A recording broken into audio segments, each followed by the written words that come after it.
Chapter 81. I'm still upstairs. Luo Nan was unable to mediate the conflict between the two ladies. He took 2 steps forward and responded in a low voice. There was no doubt that his aunt was waiting somewhere nearby, waiting for the cold dinner to end. Luo Nan didn't feel the slightest bit surprised at this sort of stalking behavior. His aunt had this sort of temperament. She was determined to bring him home tonight. She wouldn't give Luo Nan any reason to refuse. If it were a few days ago, Luo Nan would have done everything possible to escape his aunt's evil clutches. But right now, his drug production was in a state of shortage. There was nothing to do even if he returned to Blue Bay Community. His thoughts of refusing weren't that firm. Luo Nan resisted a few more times, but in the end, he threw in the towel and admitted defeat. I'm with a friend right now. I'll be down soon. Where are you, Aunt? I'll come find you in a bit. Admitting defeat to his aunt wasn't a big deal, but Luo Nan still had some reservations. The effects of the withdrawal reaction couldn't be ignored. Suddenly cutting off the drug supply could very well lead to some abnormal changes in his nervous system. His formatting had just shown results. What should he do if it regressed because of this? Luo Nan looked at the friend list on the Hexayear and gained a bit of confidence. It seemed that he really did have an additional channel of choice after joining the society. Luo Nan first dealt with his aunt with grunts, and then turned to ask Zhang Yingying. Octopus Bro is very good at making drugs. Does he sell them to the outside world? Zhang Yingying blurted out. Who are you harboring evil intentions towards? There was no way to communicate. Sister you just have to display your invincible might and correct her 3 distorted views. Luo Nan rolled his eyes. He felt that it was more appropriate to directly communicate with Octopus Bro. But Zhang Yingying wasn't happy, probably because his expression was too obvious. She wrapped her arms around his neck. Hey, speak clearly. What the hell do you want? 9.5 out of 10 people who do business with Octopus Bro aren't good people. Oh, wait a minute. Zhang Yingying suddenly reached out and pulled at his face. Of course, Luo Nan wouldn't let her move, but this woman's strength far exceeded his by who knows how many levels. He was simply unable to resist. How many times had this happened? Luo Nan's face was flushed red. He was unable to suppress his anger. Wayne frowned and wanted to stop her, but Zhang Yingying looked as if she had let go of all past grievances. She called out to her, Come. Let's take a look. I've always felt that the color of this kid's pupils was abnormal, as if he had taken too many drugs. Tell me, do you usually have this kind of bad habit? Why was he suddenly so sharp? Luo Nan was shocked. He forgot to struggle, and Zhang Yingying forced his eyelids open. However, what could she see under the dim lighting of the clubhouse? Wayne pulled Zhang Yingying's arm and said in a low voice, Stop fooling around. We haven't left the church's territory yet. Luo Nan finally broke free from Zhang Yingying's grip, but he still clenched his teeth in depression. What was up with this woman's monstrous strength? In the eyes of an awakened, was his body so weak that it was close to being crippled? He secretly swore that he would communicate with Zhang Yingying again after he achieved the balance of his body and mind and truly became an awakened. In any case, after Yuan's interruption, Zhang Yingying didn't pursue the matter of him taking drugs. Luo Nan didn't want to stay with Zhang Yingying for a while. He wanted to leave, but he remembered that Shui Lei and Chun Xiaolin were still on the 81st floor. He had to go take a look at the situation. Luo Nan arrived at the floor without incident. He had just opened the elevator door when chaotic sounds came from the corridor. Luo Nan didn't care at first, but after a few steps, he saw figures scattered in front of him. There were waiters, medical staff, Yuan's bodyguards, and so on. They were conversing outside the door. Shui Lei, who was supposed to be lying in the room, had his head lowered as he leaned against the wall. He looked very dejected. Luo Nan had a good impression of this student who had a straightforward personality and high martial strength. After fighting side by side, the feeling was different. He immediately walked over and asked probingly, Lei, are you okay? Shui Lei raised his head when he heard the voice. His eyes lit up when he saw Luo Nan. Nanster, are you okay? Just now, sigh. Shui Lei didn't know where to begin with a multitude of things. In the end, he could only wave his hand, unable to continue. What happened? He Wayne asked the bodyguard in charge of taking care of the patients. The bodyguard had a bitter smile on his face as he explained the situation that had occurred. Of the 3 patients, Shuele had only been knocked unconscious by He Wayne. He didn't have any injuries, so he woke up the earliest. He was easy to talk to and was easily pacified. Then he went to take care of his unconscious girlfriend until the doctor He Wayne invited arrived. Black Wolf's spine was fractured, so he was carried away for surgery early on. Chin Xiaolin was treated on the spot. Chin Xiaolin was fine when she didn't wake up. But when she woke up and saw Shuele, her emotions were agitated. She was afraid. She was angry. She was sad. She chased Shuele out of the room. She even alarmed the waiters on the floor. She lost control of her emotions. Luo Nin immediately thought of the human-faced arachnid. Clearly, He Wayne was thinking the same thing. The two looked at each other and headed into the room. He Wayne blocked him, and Zhang Yingying took his place. The smile on this girl's face was much fainter. Her body had a clear and sharp aura. She was clearly ready to go. But after entering the room, Luo Nan's eyes were filled with nothing abnormal. Chin Xiaolin was in deep sleep on the bed. Aside from being weak, there were no traces of the human-faced arachnid. The 3 people exchanged glances. They were all a bit stunned. The doctor was very dissatisfied with the 3 people who suddenly squeezed in. The patient has just been injected with a tranquilizer. She needs to rest. All unrelated people leave. He Wayne confirmed with Luo Nan that the human-faced arachnid really didn't exist. Then she indicated to Luo Nan and Zhang Yingying to leave first. She stayed behind to talk with the doctor. He Wayne walked out of the room after a few minutes. Luo Nan asked her, "What's going on?" Symptoms of stress. It's hard to understand facts that surpass one's common sense.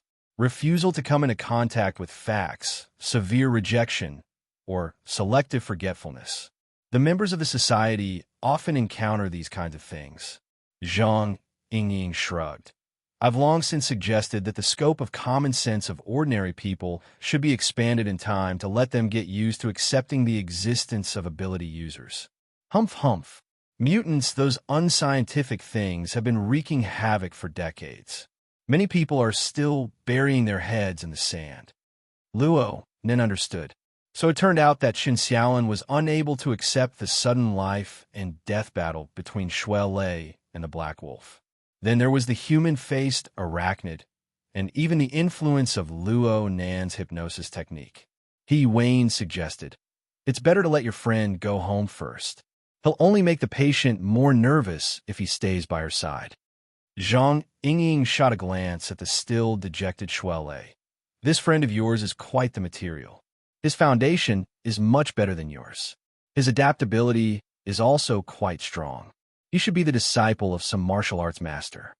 Luo Nin approved of this conjecture. Shuele's reaction in the elevator was truly admirable. He even suspected that this big guy should have an intuitionistic response to the threat of the human-faced arachnid. However, Zhang Yingying was serious for less than 10 seconds before she began to run her mouth again. "This pair is clearly bragging. Why don't I introduce your friend to the society? You can go to the society and find your own kind. This kind of sunny and strong man is definitely more popular than some toothpick guy." Luo Nin glared at her and asked He Wayne about Chun Xiaolin's treatment situation. Then he walked towards Shuele. "Senior Sister Chun doesn't have any problems. The doctor will take good care of her. We can't help much here anyway. Let's go home first." Shuele shook his head as expected. "I'll wait here." Luo Nin pressed down on his arm. "Senior Sister Chun will be sent to the hospital to receive follow-up treatment. She just needs to be quiet for a few days in this kind of situation. She also needs to be quiet for a bit. Let's go. It's getting late. My aunt's car is downstairs. She'll give you a ride." Shuele clearly hung his head even lower when he said the word quiet. Luo Nan sighed and used a bit of strength to pull Shuele up. Of course, Shuele's mind was definitely shaken right now. Otherwise, how could he move? Luo Nan and Shuele left side by side after greeting He Wayne, Zhang Yingying, and the others. They entered the elevator, and it just so happened to be the one where Shuele and He Lang had fought. Shuele stared blankly at the remnants of the collision marks on the inner walls of the elevator. He suddenly spoke. You guys aren't normal people, right? You're not either. It's fate. Chapter 82. Luo Nan's consciousness was like a pearl that had sunk into the cold depths of the sea.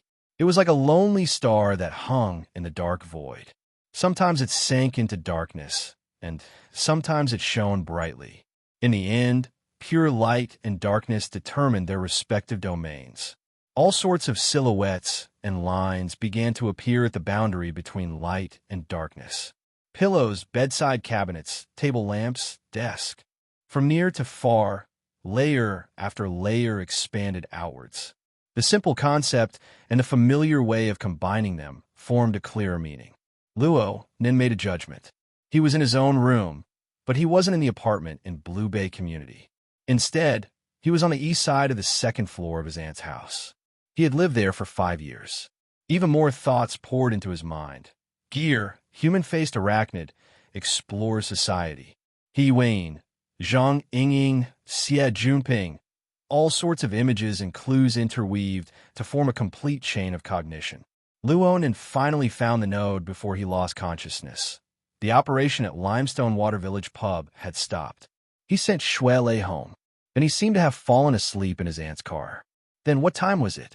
Just as this thought stirred, the wristband on his wrist, the table lamp clock on the bedside cabinet, and the flexible e-ink screen within the notebook all lit up at the same time. 2:27 in the morning. Luo Nan suddenly opened his eyes and sat up. But then his waist, thighs, and calves transmitted a feeling of tightness and soreness. His calves were as hard as iron and stone. They were cramping. Luo Nan sucked in a breath of cold air. He crossed his legs and kneaded them. It took a long time for him to recover, but his fingers and toes felt swollen and numb. His blood and energy were stagnant and blocked. His stomach and intestines were convulsing, making his throat feel a bit nauseous. This was, without a doubt, a withdrawal reaction. Such a situation was within Luo Nan's expectations. He composed himself and did his best to ignore it. The AI system sensed his continuous movements and confirmed that the owner of the room had woken up. The system had no intention of going back to sleep and automatically turned on the wall lights. Luo Nan turned his head to look all around. Various furnishings appeared in his field of vision. They were exactly the same as what he had sensed on the mental plane. Of course, the most important thing was that the current time was 2:29 p.m. Luo Nan's mental senses were clearly accurate without error when he was tormented by his drug withdrawal reaction. Luo Nan closed his eyes once more, clearing his distracting thoughts. Sure enough, a clear picture appeared in his mind. The range wasn't very far. When it passed through the room and reached the corridor, it became dark and indistinct. It had already reached its limit.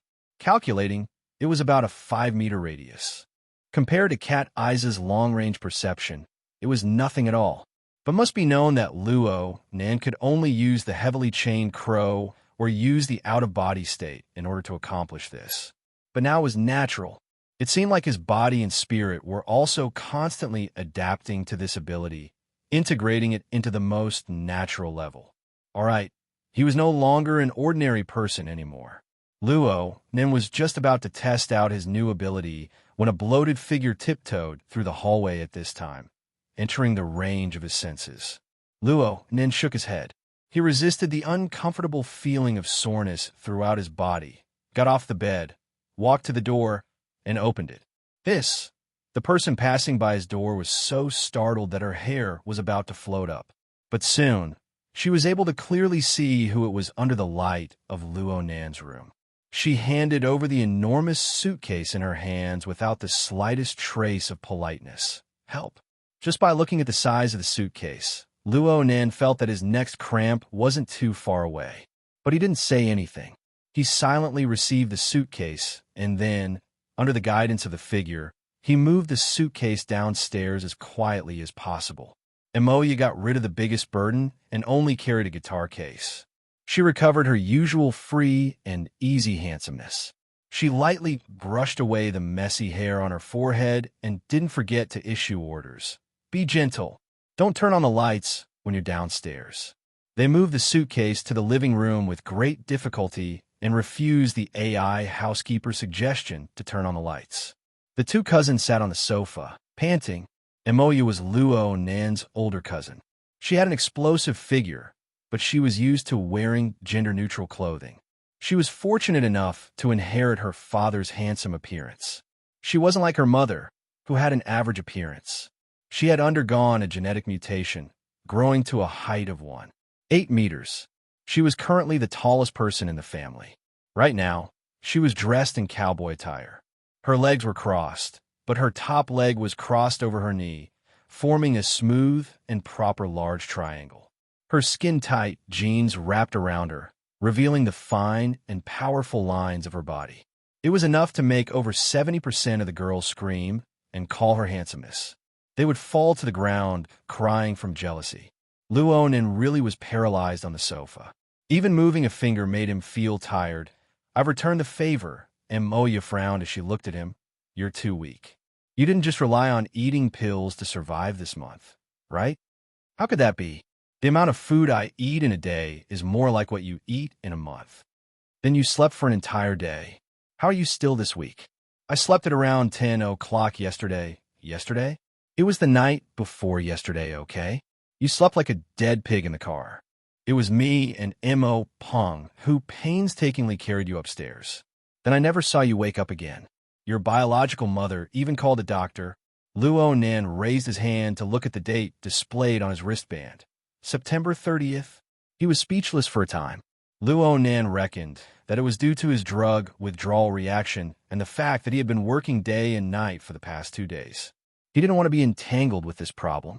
He changed his subject. "Why did you run away in the middle of the night?" Emoya snorted. "Who ran away? I just went to Man City for a roadshow. It took a bit longer, that's all." Man City was a satellite town of Xia City. It was over 400 kilometers away from the city. It was already close to the edge of the city in the wilderness. Luo Nan frowned when he heard this. "How many days?" "A month. I have to participate in a music festival. My aunt will kill you. She'll be bored by the time I get back." Emoya snorted disdainfully at this sort of threat. Moreover, wasn't that easy for Luo Nan to change the topic? "Hey, you suddenly came home. Did they give up?" Clearly, Emoya was talking about the matter of making medicine. She was the only one in the entire family who roughly knew what Luo Nan had been up to these past few years. Luo Nan thought for a bit and laughed. "No, I'm resting in stages. It's good that you know what to do." Emoya stood up and walked over to rub Luo Nan's head. "Excellent. The little fellow is much calmer now. But don't pretend anymore. The car is here to pick me up. Get up and move the luggage for the future heavenly queen." Luo Nan groaned, but in the end he couldn't resist Emoya's forcefulness. He lifted the luggage once more and moved it outside like a thief. He walked out the front door of the house and saw a jet-black old-fashioned van parked outside the courtyard. There were also people waving. Though the sky was dark, Luo Nan was able to confirm that they were members of Emoya's band. This group of people, with great difficulty, Luo Nan stuffed the enormous luggage into the van that was already filled with musical instruments and people. Emoya could probably only sit on her own luggage. But Emoya didn't mind this at all. She gave Luo Nan a hug very straightforwardly. "Do your best, bro. You can do it. Do your best, too. Great heavenly queen."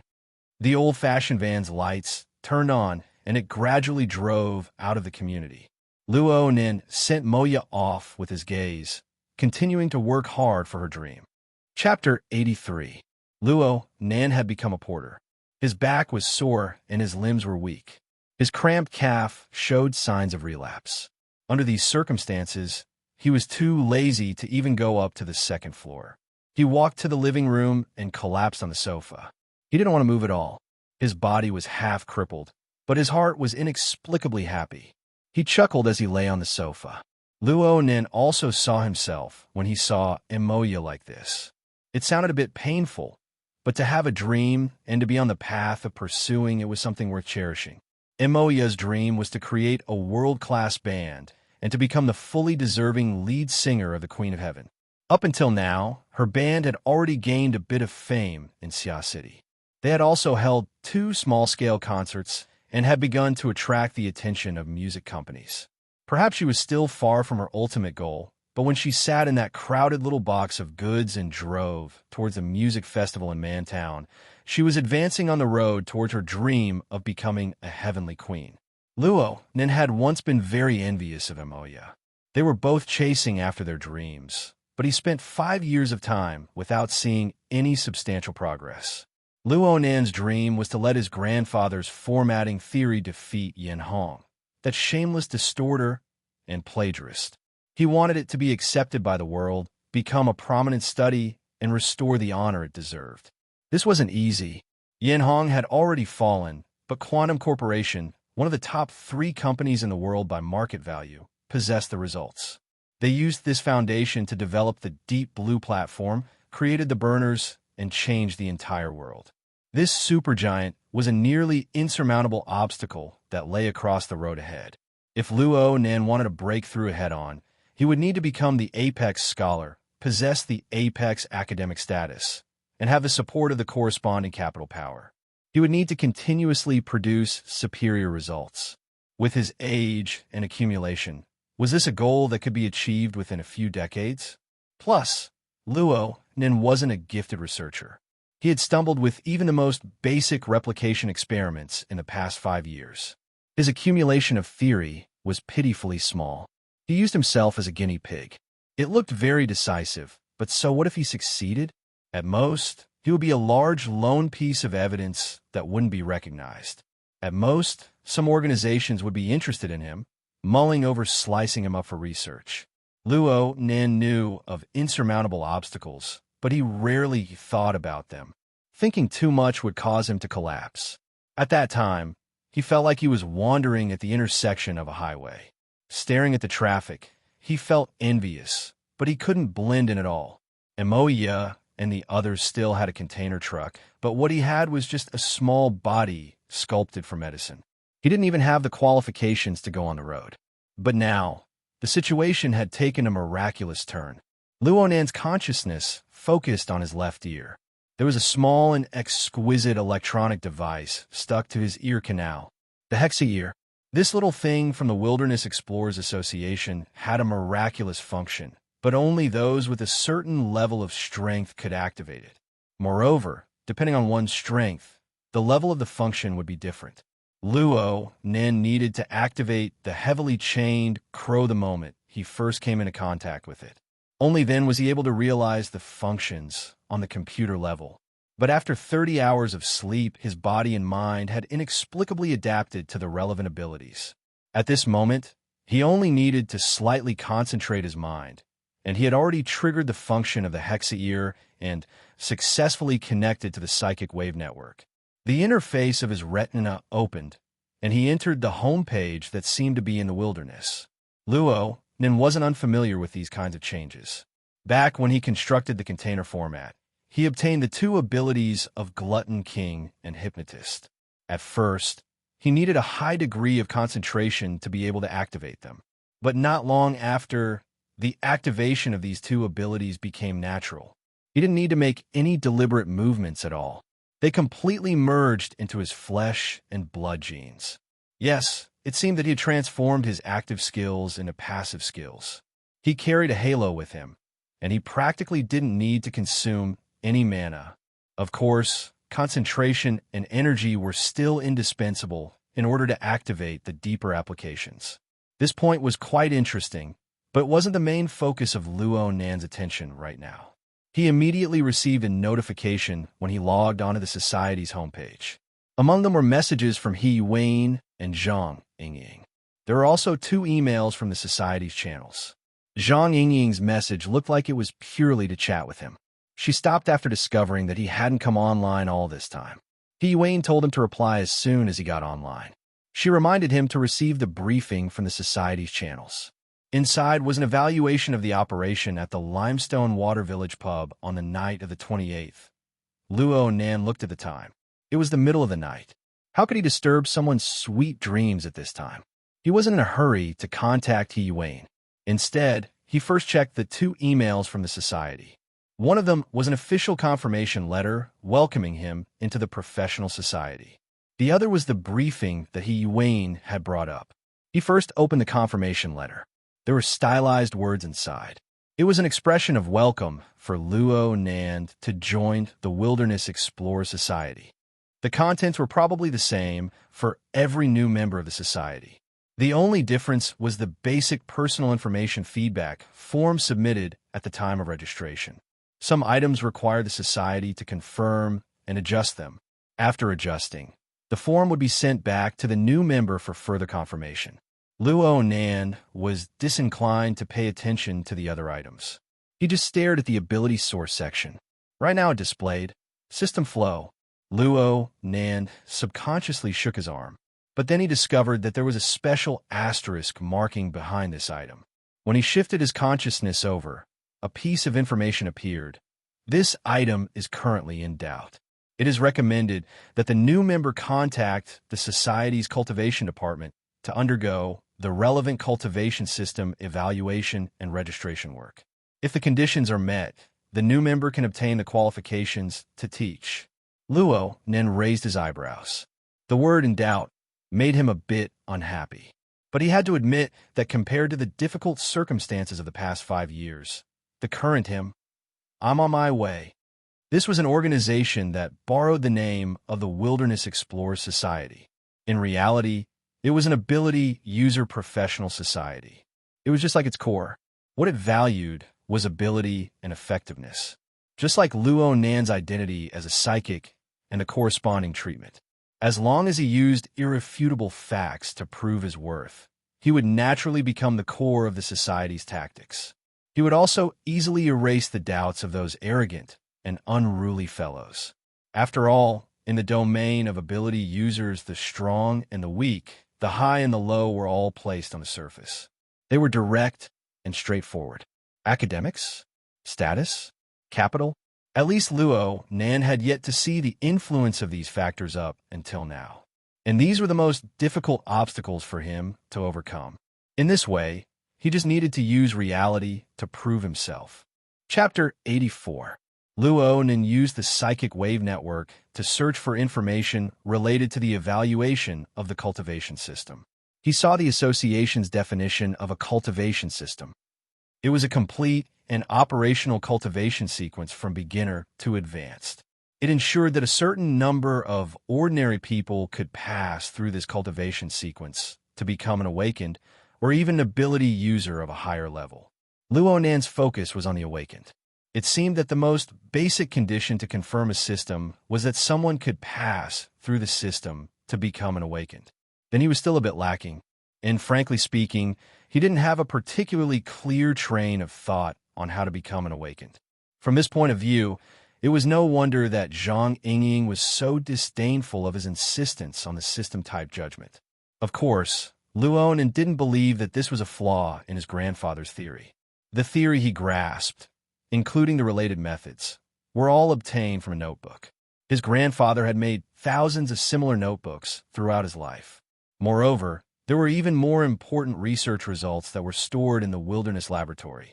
The Wilderness Laboratory changed owners during the time of the lawsuit. Most of the relevant notes were lost. The book that Luo Nan grasped was not worth mentioning in the face of the huge amount of research data. But the reason why Yin Hong was able to grasp the relevant theory and produce results so quickly was because he had obtained a considerable portion of the important data. As for why Yin Hong was able to obtain the data, Luo Nan knew that it was because of his own father, that coward. During the most critical stage of his grandfather's lawsuit, that coward took out his grandfather's research results without authorization. He reached a sort of settlement with Yin Hong and the team behind him, exchanging for a light sentence for his grandfather and successfully getting rid of the lawsuit on his own body. But in reality, his grandfather's schizophrenia was already extremely serious. It was impossible for the court to make a particularly harsh sentence. In the end, that coward was only trying to get rid of his own crime. This was a betrayal, Luo Nan firmly believed. Not only did he betray his grandfather, he betrayed his mother, who had always supported their research and died. Because of it, Luo Nan's heart felt stuffy every time he thought of this.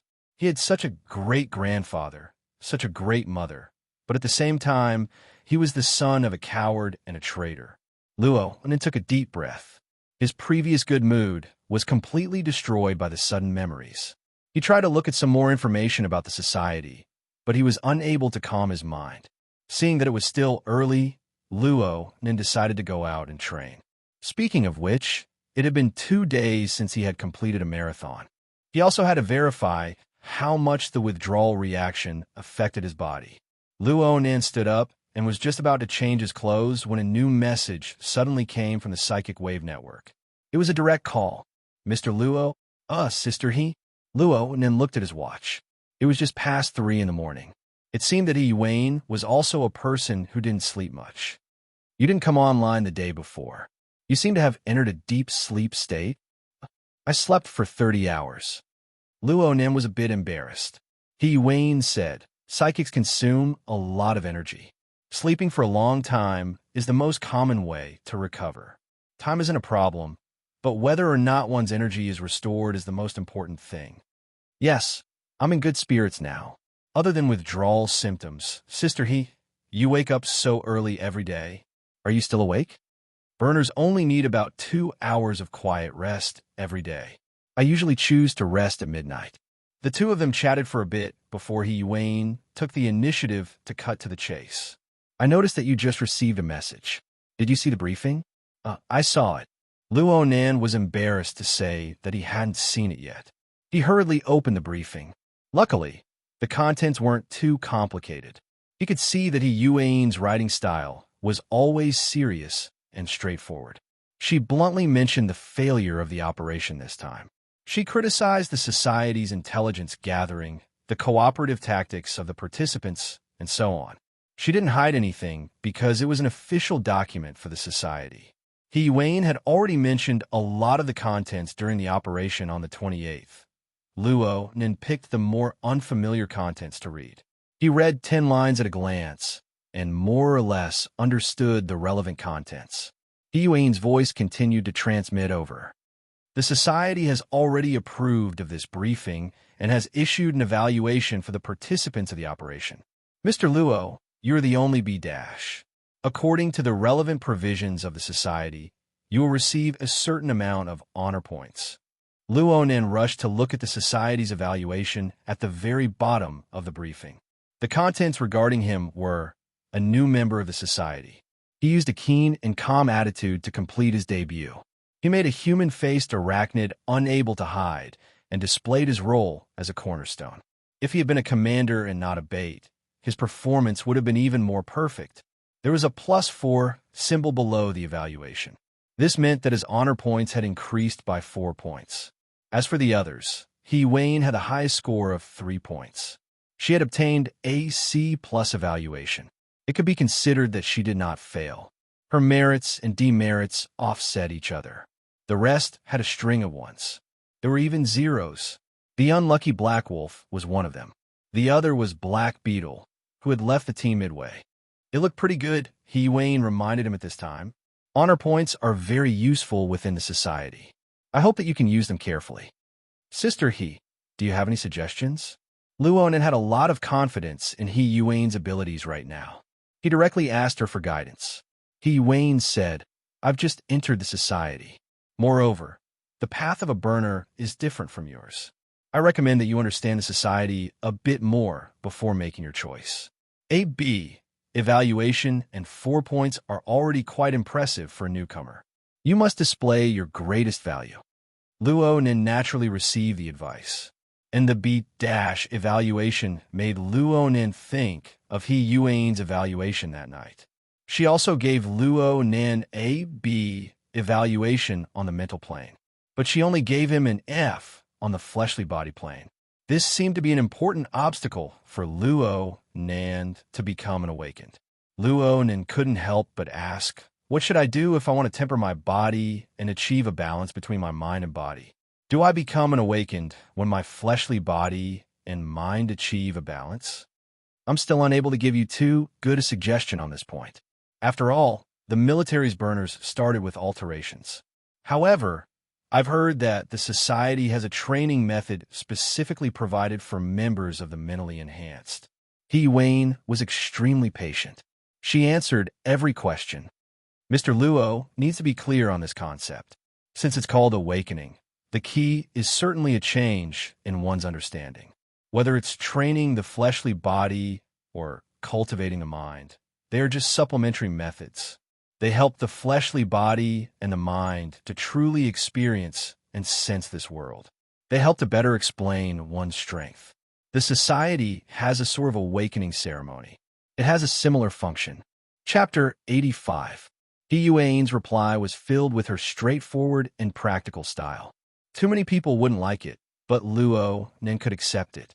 Achieving a balance between the fleshly body and the mental, pure and practical goals made it easier to concentrate. But He Yuan sent another message right after. It was a form with the words Hexayear Emergency Function Training Plan written on it. Hexayear? Luo Nen was stupefied for a moment before he remembered that He Yuan had mentioned this line that night. Now, even the plan was laid out. There's no need. It wasn't just that he was afraid of trouble. After 30 hours of sleep, his adaptability to his new ability gave Luo Nen quite a bit of confidence. He felt that even if he didn't use the heavily chained crow, maintaining a 24-hour connection shouldn't be a problem. He Yuan didn't give in easily. Mr. Luo, the use of the Hexayear isn't just common sense. It is also a skill. Even when you reach the awakened level, you still need to practice it frequently. Especially right now, the threat of the human-faced arachnid is far from being eliminated. You need to maintain a close connection and not give it an opportunity to take advantage. Luo Nen grunted and finally thought of the human-faced arachnid. He seized the opportunity to change topics. Oh, right. Is there any news on the human-faced arachnid? How's the situation with the encirclement and suppression? Not too good. He Yuan's attention was drawn away, but he could hear the seriousness in her voice. Up until now, the society, the military, and Quantum Corporation have handled a total of 11 related incidents. 4 cases have been resolved, and 7 cases have failed. In addition, there are still 3 cases that haven't been determined to be the work of the human-faced arachnid. Out of the 14 incidents, 5 people died, 1 was seriously injured, and 67 people suffered serious mental trauma. This was simply a complete rout. Luo Nen wanted to cover his forehead when he heard this. Before he joined the society, he had a bit of reverence towards this organization hidden in the dark side of the human world. But now it seemed that they were in dire straits. How could this young man, who harbored dreams of joining, endure? He Yuan seemed to sense Luo Nen's thoughts. She spoke softly. When the dark side of life forms first appeared, the government, the military, and the ability user society were in a much more difficult situation than they are now. Later, they paid a considerable price and developed a series of tactics to barely control the situation. The current situation is different. The Darksider life forms invading the metropolis is a problem that we have been trying our best to avoid. But this time, the situation had gone out of control, and their efforts over the past 2 years have been ruined. It will definitely take some time to regain control. Luo Nen blurted out. Then how will Quantum Corporation be handled? Nan, what are you talking about? His aunt's voice suddenly rang out. Then the living room lights turned on, illuminating Luo Nen's silhouette on the sofa. At the top of the stairs, Madame Luo Shuqing frowned and stared at him in her pajamas. I made a mistake. Luo Nen's application of the Hexayear was indeed lacking in tempering. It was clearly an application on the mental plane, but he forgot himself for a moment and simply vomited. However, he did not know if there was a similar problem in front of him. He Wayne also noticed the surprise on his end and took the initiative to end the call. Once you confirm the training schedule, send it to me. Luo Nen didn't have the face to refuse at this time. He could only acquiesce. Of course, the most important thing now was to deal with his aunt's questions. He stood up, but he forgot about his body and almost sprained his waist again. He took a deep breath and tried to think of an excuse. I just woke up and a classmate was online, so we chatted. I really slept for a long time. Madame Luo Shuqing walked over, her brows still furrowed. Did you not rest well over at Blue Bay? Nope, it was pretty good. Luo Nan's eyes didn't even blink when he said this sort of lie. His usual dullness was a very good cover. However, Madame Luo Shuqing was far too familiar with him. You don't sleep even after midnight. You live by yourself. How can you handle it? Luo Nin knew that he couldn't continue being entangled. He lowered his head to look for his shoes. And it's too early. You should go sleep a bit more. I can't sleep anymore. I might as well go exercise. Who goes for a 3 o'clock run? Madame Luo Shuqing coldly stabbed at him. She then sat on the sofa and patted the spot next to her. I'm already this old. I can't sleep anymore. Come, accompany me for a chat. Come on. I wanted to ask you, do you have any fixed social circles at school? Your friend from that day was called Shuele, right? He looks like a kind and honest person. Luonin knew that he could no longer escape. He could only sigh to himself and obediently return to endure a new round of torture. A full 2 hours passed, and Luo Nin chatted with his aunt from 3 to 5. Finally, Luo Nin obtained permission to go for a morning jog. It was as if he had been granted amnesty. He used the fastest speed to change into his clothes and shoes, and he left the house without looking back. It wasn't that he wasn't filial. It was just that as time passed, there was a risk that Mou would be exposed for leaving home in the middle of the night. Usually, Mou would wake up to practice her voice at this time. It was better to get away from this troublesome place. Luo Nin calculated the time until it was almost 8 o'clock. He reckoned that the first round of the battle between mother and daughter had already ended. Only then did he turn around and return home. He hadn't had much time to train in the outside world for 3 hours. His body was in a terrible state due to the withdrawal symptoms, and he couldn't withstand too much energy consumption. Luo Nin found a park to properly familiarize himself with the prison format, the heavily chained crow, the wraith sign, and various other elements. He wanted to see what sort of changes would occur to his body after the adaptation period. He didn't gain anything in the past 3 hours, but when he returned home, he was greeted with his aunt's anger as expected. Luo Nin, look at what you've done.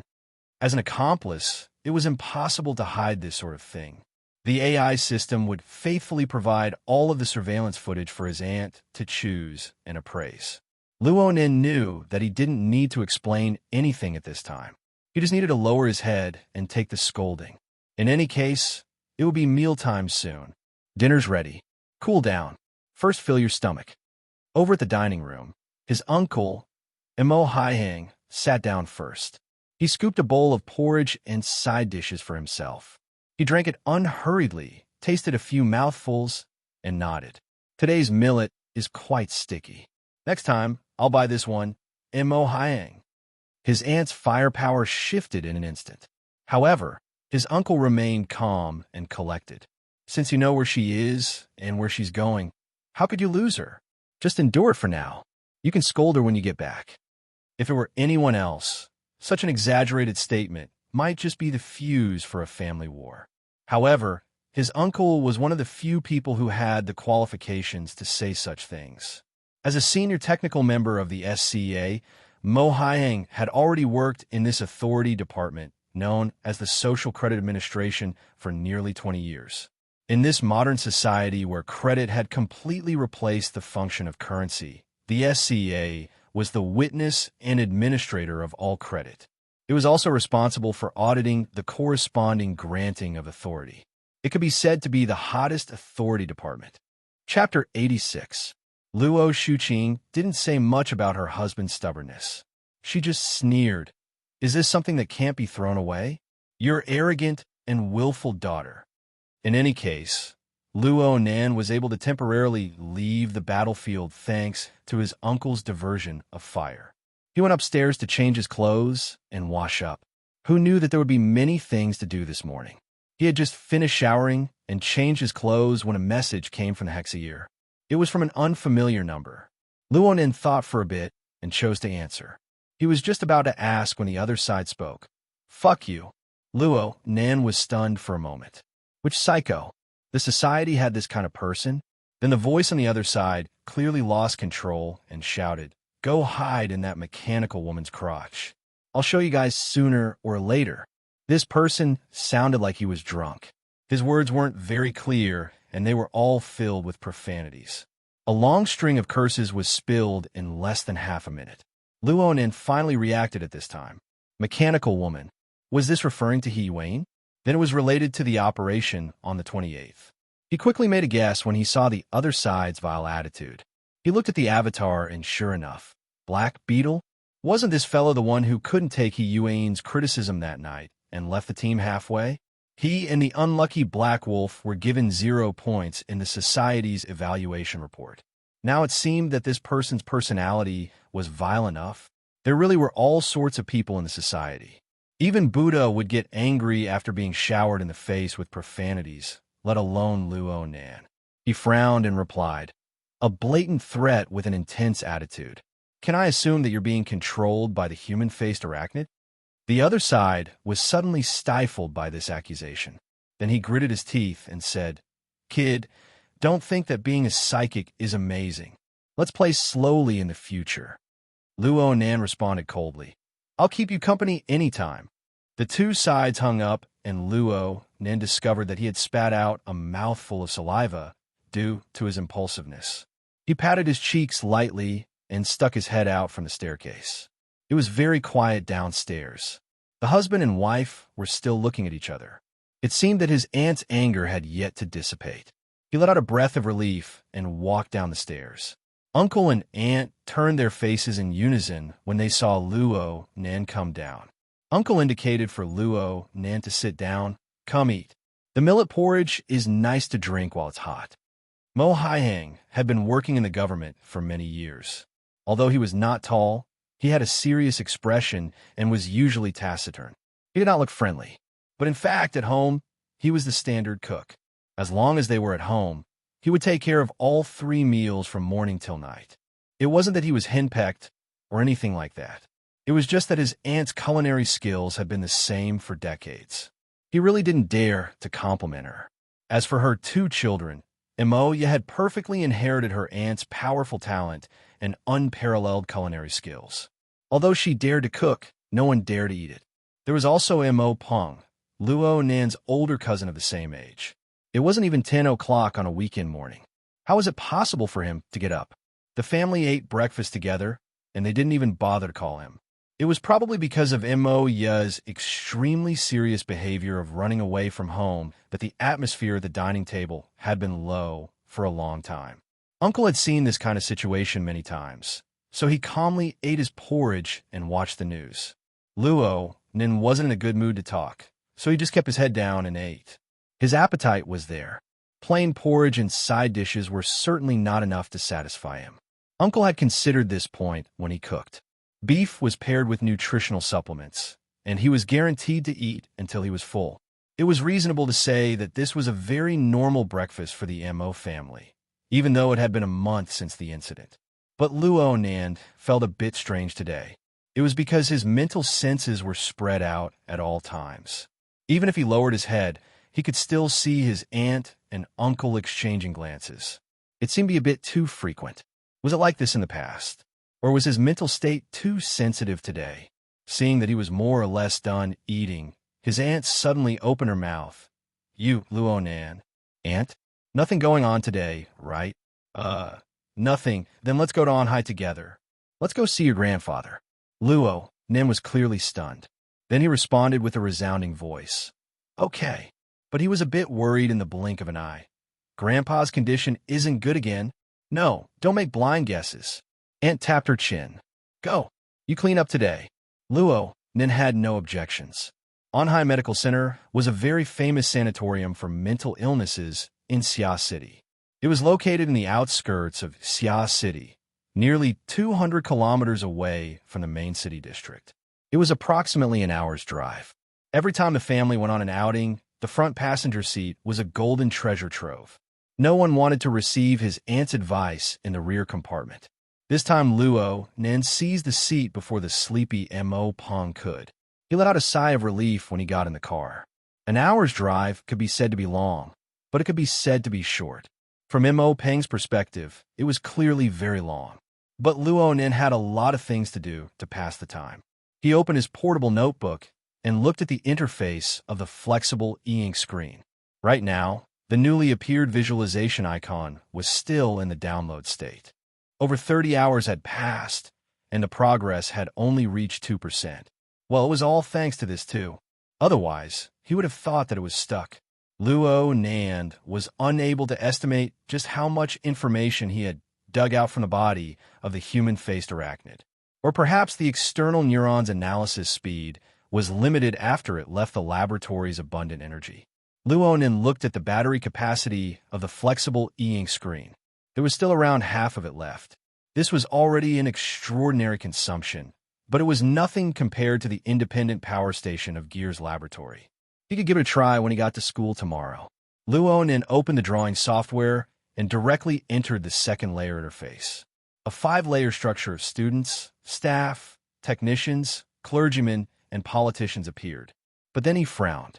Was it a misconception? Did he feel that the interface had become dirty? It was inexplicably a bit dark, and it was even a bit trembling. Before he could take a closer look, his uncle in the driver's seat turned his head. "You're researching the societal format diagram? Oh, you switched to a flexible screen." This driver of his was quite idle under the autopilot mode, and his gaze was quite sharp. Luonin grunted, wanted to vaguely brush it off. But Luonan's uncle curled his lips. "In '79, I was forced by a certain someone to start a research project on the Bureau's supercomputer. I built a format diagram model for him, using 30 years of Xia City's authority and credit data. In the end, I was punished, and I was reprimanded by your grandfather for trying to fish from a tree. These are all things that happened before my eyes." Luonin knew that the certain someone was referring to his father, Luo Zhongyang. It seemed that Luonan's uncle and his father had a pretty good relationship. These past few years, Luonan had always been trying to correct Luonan's impression of his father. But it was useless to say these things. Luonan would never forgive a coward who used his grandfather's blood, sweat, and tears to exchange for freedom, then disappeared without a trace. He grunted in response, not wanting to say anything. In the back, Mo Peng saw his old man open his mouth and discovered a good opportunity to break free from his mother's low-pressure domain. He slid his seat forward and forcefully inserted himself. Chapter 87. Mo Peng's short and fat body moved forward like a fat groundhog. Luo Shuqing, who was behind him, couldn't bear to look at him and coldly stared at him. "If you're ignorant and incompetent, then don't speak without thinking." "How am I ignorant and incompetent? Are you saying that my A's in all 7 subjects are just there for you to trample on?" Mo Peng had a wronged expression on his face. He clearly wanted to liven up the atmosphere. How did he get such a reputation? It was his father who knew him well. He knew that he couldn't stand the pressure of his menopausal mother and was just here to join in the fun. He casually explained and brought him into the circle of discussion. "Student and staff are just code names. They have their own specific meanings. Are you not interested in them?" As long as he could hide from this old lady, he would be interested in anything. Mo Peng was thick-skinned. He chuckled and said, "Isn't there one now? Back then, you chased after me and wanted to instill this thing in me. Now that the seed has sprouted." He snatched the notebook from Luo Nan's hands as he spoke. He saw the flexible e-ink screen interface and was stunned. "What effect is this? It looks like I'm soaking in water." Mo Peng's description was extremely apartment. Right now, the second layer of the drawing software's interface seemed to be submerged in muddy river water. The 5-story tower structure that was close to the diagram of Maslow's hierarchy of needs was practically completely submerged in the water. It looked as if there was a layer of dusky membrane separating it from the rest of the cards. The sketches that Luo Nan had created were even more blurry and indistinct. Luo Nan didn't know what was going on, but he had a faint feeling that this sort of scene was related to his own ability. He didn't want to discuss it further, so he took the notebook back and closed it. "It's nothing, it's just a screensaver." The effect of this lie was very touching. However, Mo Peng was very clear about Luo Nan's awkward temperament. He knew that Luo Nan didn't want to talk about it, so he didn't ask. He still used the social format diagram as a life-saving straw. "Brother Master, imparting knowledge and dispelling doubts refers to you. Tell me, what do those code names mean?" "Grass is growing in my heart." Luo Nan glanced at his uncle. Luo Nan was currently adjusting the car's AI function. It seemed that he no longer participated in the conversation between youngsters. On the other hand, his aunt, who was sitting in the back seat, was looking at them quietly with a dazed expression. The atmosphere in the carriage was a little subtle. Luo Nin thought for a bit and spoke in a soft voice. The original intent of establishing this model was to explain the effects of an individual on the social format and the structure of relationships. Social format? Mo Peng was stunned. Fortunately, he was the grandson of the Luo family. Even if he was not interested in formatting theory, he still had some basic concepts.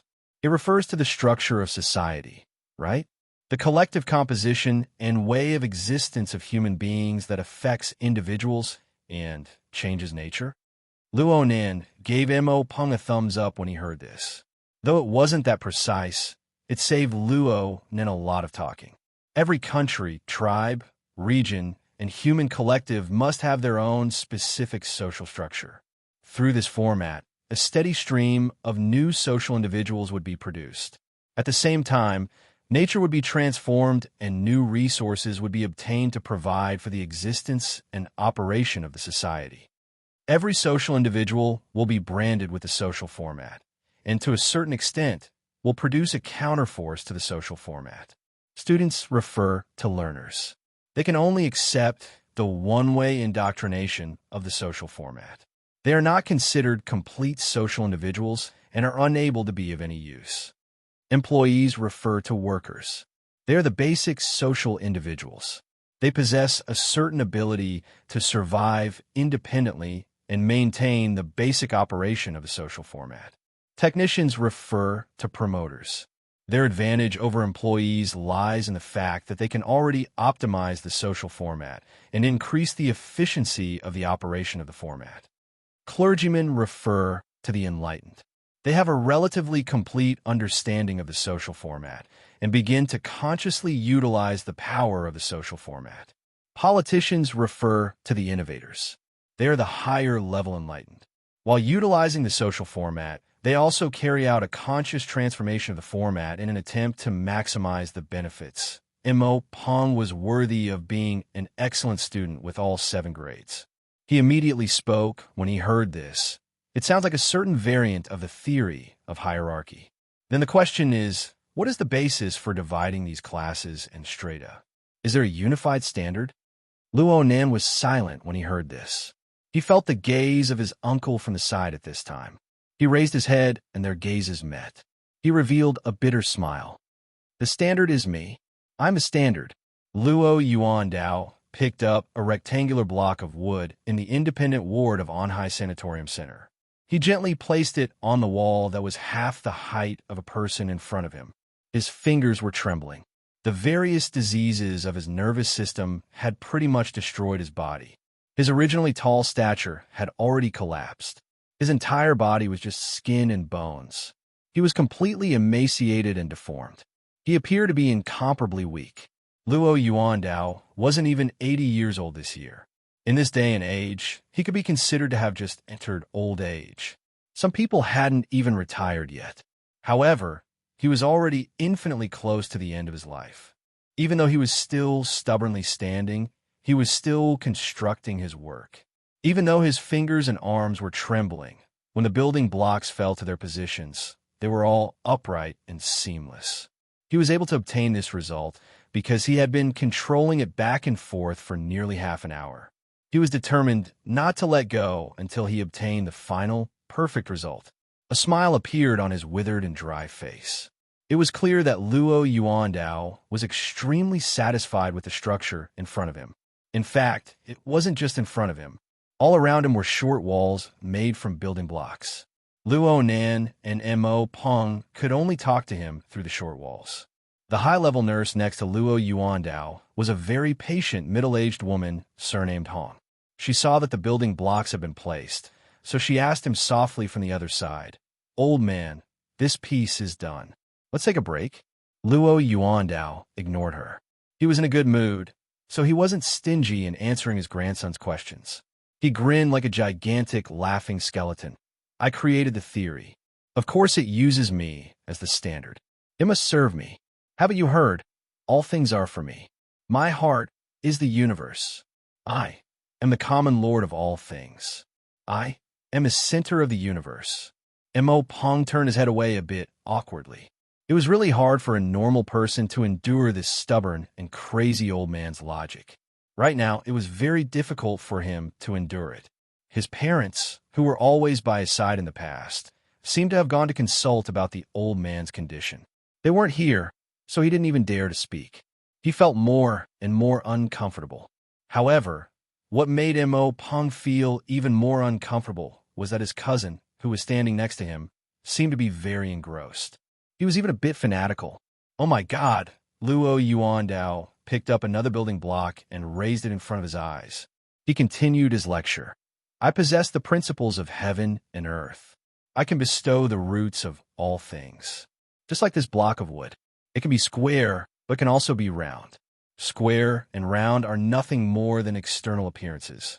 I can even change its internal root nature. What's so special about its external appearance? I used it to construct this temple. This is my domain. If I want it to be square, then it will be square. If I want it to be round, then it will be round. The building block fell as he spoke. But this time, he was too excited from speaking. He didn't place it in the right place, so it fell all of a sudden. Luo Yuandao reached out his hand to grab it by reflex. His weak body couldn't maintain its balance, and he fell straight forward. Chapter 88. Nurse Hong rushed over and helped Luo Nin straighten up the old man. She said over and over, "It's okay. It's okay. There's cushioning equipment to prevent falling." It was unknown whether these words were meant to comfort others or to comfort herself. Luo Nin carefully supported his grandfather's shoulder, not daring to touch his arm. He felt that the old man's arm was as thin as a hemp stick. He could break it with just a bit of force. But Luo Nin felt his chest sink a bit at this time. Luo Yuandao's hemp stick-like arm was pressing against his chest, pushing him away. Luo Nin remembered that his grandfather didn't like other people to have physical contact with him. He didn't dare to resist. He saw that Nurse Hong was already in place, so he took advantage of the situation and retreated, pulling apart the distance. Luo Yuandao laughed at this time. His vocal cords rubbed out a hoarse laugh, revealing a strange feeling of joy. "You may have destroyed my shrine, but you can't stay in my country for long." On the other side, Mo Pong, who was a bit slow in reacting, didn't make it in time to rescue the old man. He finally couldn't help but touch his forehead with his palm to alleviate the awkwardness. Luo didn't care about his grandfather's strange train of thought. He saw that the loose-leaf notebook that had been clamped under his elbow had fallen onto the messy rubble of building blocks. He bent over to pick it up. His fingertips had just touched the cover when he heard a low roar. "My spoils of war!" Luo Nin was stunned for a moment. A shadow swept over him. If he hadn't instinctively leaned back and Mo Pong pulled him, he would have been swept by Luo Yuandao's toes. Nurse Hong controlled the old man's balance in a flurry. Her mouth was constantly comforting him. "Old man, the spoils of war are still here. They're still here." She hurriedly gave Luo Nin and Mo Pong a meaningful glance. The two could only retreat and pull apart the distance when they saw this. "Bring it over. Give it to me." Luo Yuandao clearly looked a lot crazier than before, but his spirit was strangely vigorous. He was giving orders to people. Nurse Hong was adjusting the balance device. She couldn't free her hands for a time, so she indicated for Luo Nin to come forward. "It's fine. Old man, 1 yard at a time." In other words, he had already reached the stage of lacking logic. Luo Nin took a deep breath and suppressed the sourness in his heart. He walked forward to pick up the notebook. Luo Yuandao reached out to take it. The weight of the thick notebook was a bit too heavy for him. He trembled when he received it with one hand. Special Nurse Hong wanted to help, but was rudely rejected. Although his arms were trembling and it looked like he would fall at any moment, he still flipped open the book and scanned through its contents. He knew that Luo Yuandao's current mental state was at a completely incomprehensible level. But at this time, Luo Nin's heart had the apprehension of handing in homework. He stared at the old man, wanting to see what the result would be. "Bullshit. Bullshit." Luo Yuandao had a face of disdain when faced with the messy lines that Luo Nan had hastily drawn. In a sense, this was the most normal reaction. Luo Nan couldn't say what he was feeling in his heart. But in the next second, Luo Yuandao's movements froze. His gaze stopped on the paper, and his eyes seemed to focus. At this moment, he flipped to the page where the prison sketch had been messed up. For a full 5 seconds, Luo Yuandao did not move at all. Luo Nan's heart suddenly skipped a beat. He stared at his grandfather's face, which had already lost its form. Traces of weak flames of hope suddenly ignited within him. He leaned forward a bit, tried to see his grandfather's reaction a bit more clearly. Luo Yuandao cast a sidelong glance when he felt Luo Nan's movements. He suddenly said, "You've grown up." Luo Nan's heart thumped. He couldn't help but think, can he see it? He can understand. Luo Nan couldn't help but move forward again, but a withered arm pressed against his chest once more. Then Luo Nan saw a pair of crazed and ice-cold eyes. "You've come to kill me." "Grandfather." Luo Nan's heart suddenly clenched, but he was pushed away by Luo Yuandao with great force. Luo Nan staggered and nearly fell down on the messy building blocks under his feet. Luo Yuandao was even more furious when he saw Luo Nan trampling on the building blocks. "My shrine. You're plundering my divine kingdom. My students, my employees, my technicians, my priests, my politicians. Mine. They're all mine." Luo Nan had just been supported by Mo Peng. He was stupefied on the spot when he heard this. But then he saw Luo Yuandao, who couldn't even stand stably, begin to move crazily. Luo Yuandao raised his leg and dropped it, completely kicking down the remaining 3 relatively intact building blocks. Nurse Hong saw that the situation was far from good. She had already injected a tranquilizer, but she couldn't control it for a while. "Grandfather! Grandfather!" Luo Nan and Mo Peng were both frightened and terrified. They didn't know how to react at all. Nurse Hong had already called for a doctor, but it was impossible for a doctor to appear instantly. Luo Yuandao kicked over all of his creations. Then he raised his head to the sky and howled with laughter. "Fire! Fire! Let the flames burn! Burn through the darkness of this cloak. A new god will step on the bones of an old god to ascend the throne. Come, come, let's see who's the master of the universe." Luo Nan's malevolent and terrifying figure was like a giant hammer. It rumbled and smashed against Luo Nan and Mo Peng's hearts. In the end, the two of them were only 15 or 16-year-old youths. They wanted to help, but they were afraid of causing trouble when faced with this sort of scene. They were at a loss for a time. Finally, the doctor rushed over. Behind him were actually Mo Hyang and Luo Shuqing. And at this time, the two of them didn't know what to say. They just moved out of the ward like puppets, standing stupidly and waiting. At this time, it could be said that every second felt like a year. Actually, it didn't take long. 10 minutes at most. Luo Shuqing walked out of the ward. She faced the two people who were still in a stupefied state and laughed. "It's nothing. Old people are often like this. They just talk a bit more." Luo Shuqing's relaxed attitude made Luo Nan and Mo Peng feel much better. They wanted to ask about the situation in detail, but they didn't know where to start. Luo Shuqing looked at her watch. "It's getting late. It's also time for your grandfather to rest. Let's go eat first. The food here is pretty good." "Oh, right. Your grandfather should be taking a walk outside at 4 o'clock in the afternoon. Do you guys want to accompany him?" "Okay." Luo Nan immediately agreed, but then he was a bit worried. "If I'm here, well, who do you think you are?" Luo Shuqing laughed again. Then she let out a breath and looked at Mo Peng. Actually, Mo Peng wasn't quite willing to throw his precious weekend time in a mental hospital, but Luo Nan had made it clear. He could only shut his mouth. At most, he would play a few more rounds of 10 days in the wilderness. Yeah, if he could pull Luo Nan over to fight, he could crush him a few dozen times in a row. That would be even better. Luo Shuqing laughed. "Then it's decided." "Oh, right. When I was consulting with the doctor just now, he recommended a deep sleep nutrition pod. It can ease the mood and reduce stress. Let's go try it out as a family. We can also finish our afternoon break on the way." "Huh. Chapter 89. No matter what the two youngsters thought, Luo Shuqing and her husband, the always rational Dr. Mo Hying, were all excited about the health pod.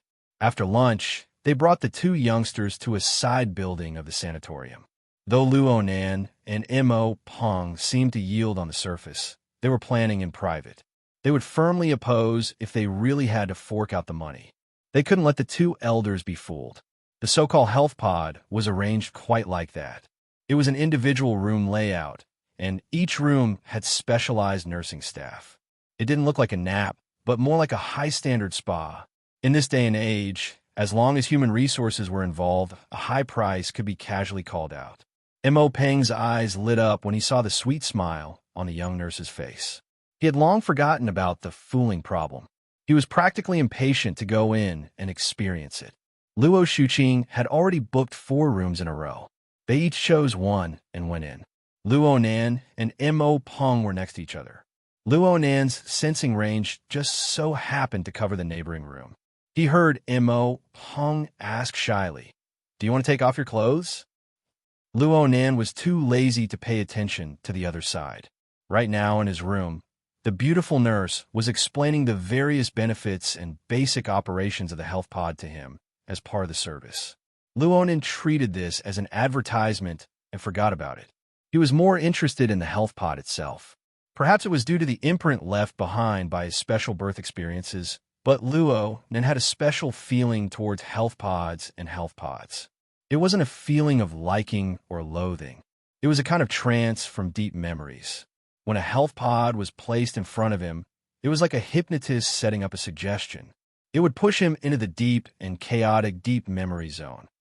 The feeling was very complicated and chaotic, but he didn't hate it. Really, Luonan followed the nurse's instructions and entered the pod. The lid closed and soft and soothing music sounded. It was still like the faint scent of flowers, faintly discernible.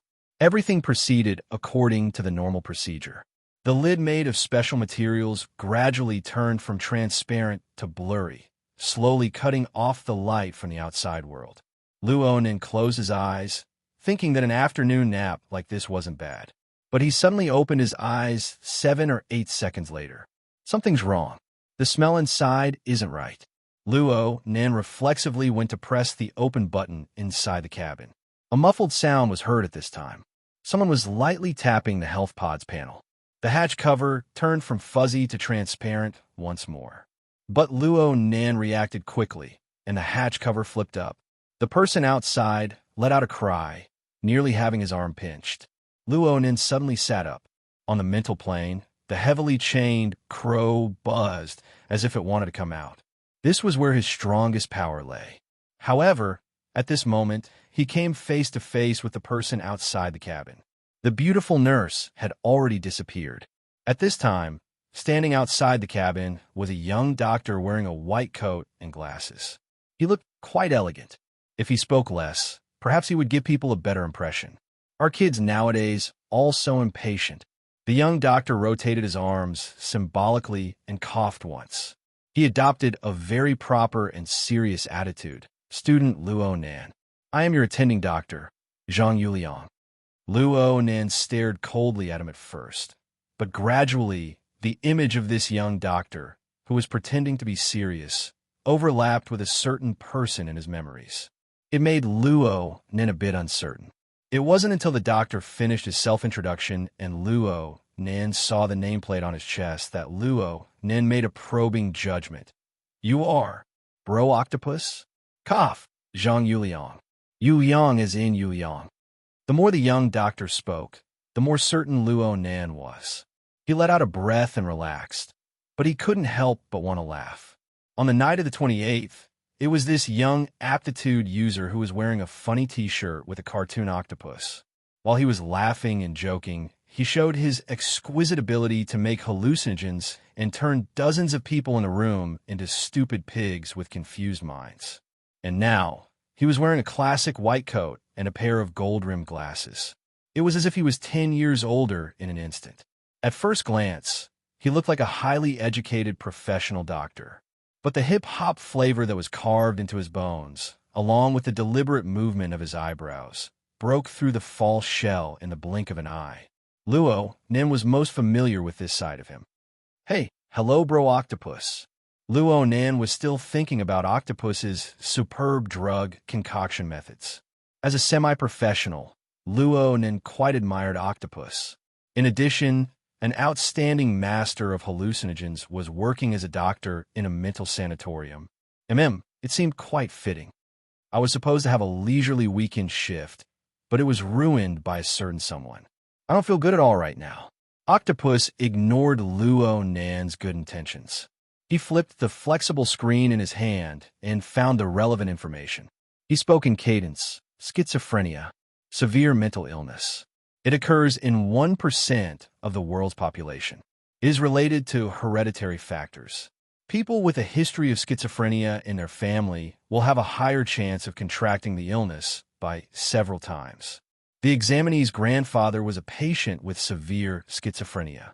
4 years ago, the examinee himself was admitted to the hospital for treatment due to the dysfunction of his neurotransmitter system, causing his heart and lungs to fail. He was even given a notice of critical illness. The hospital's diagnosis at the time was that if the illness were to progress further, the possibility of the illness being hereditary and developing could not be ruled out.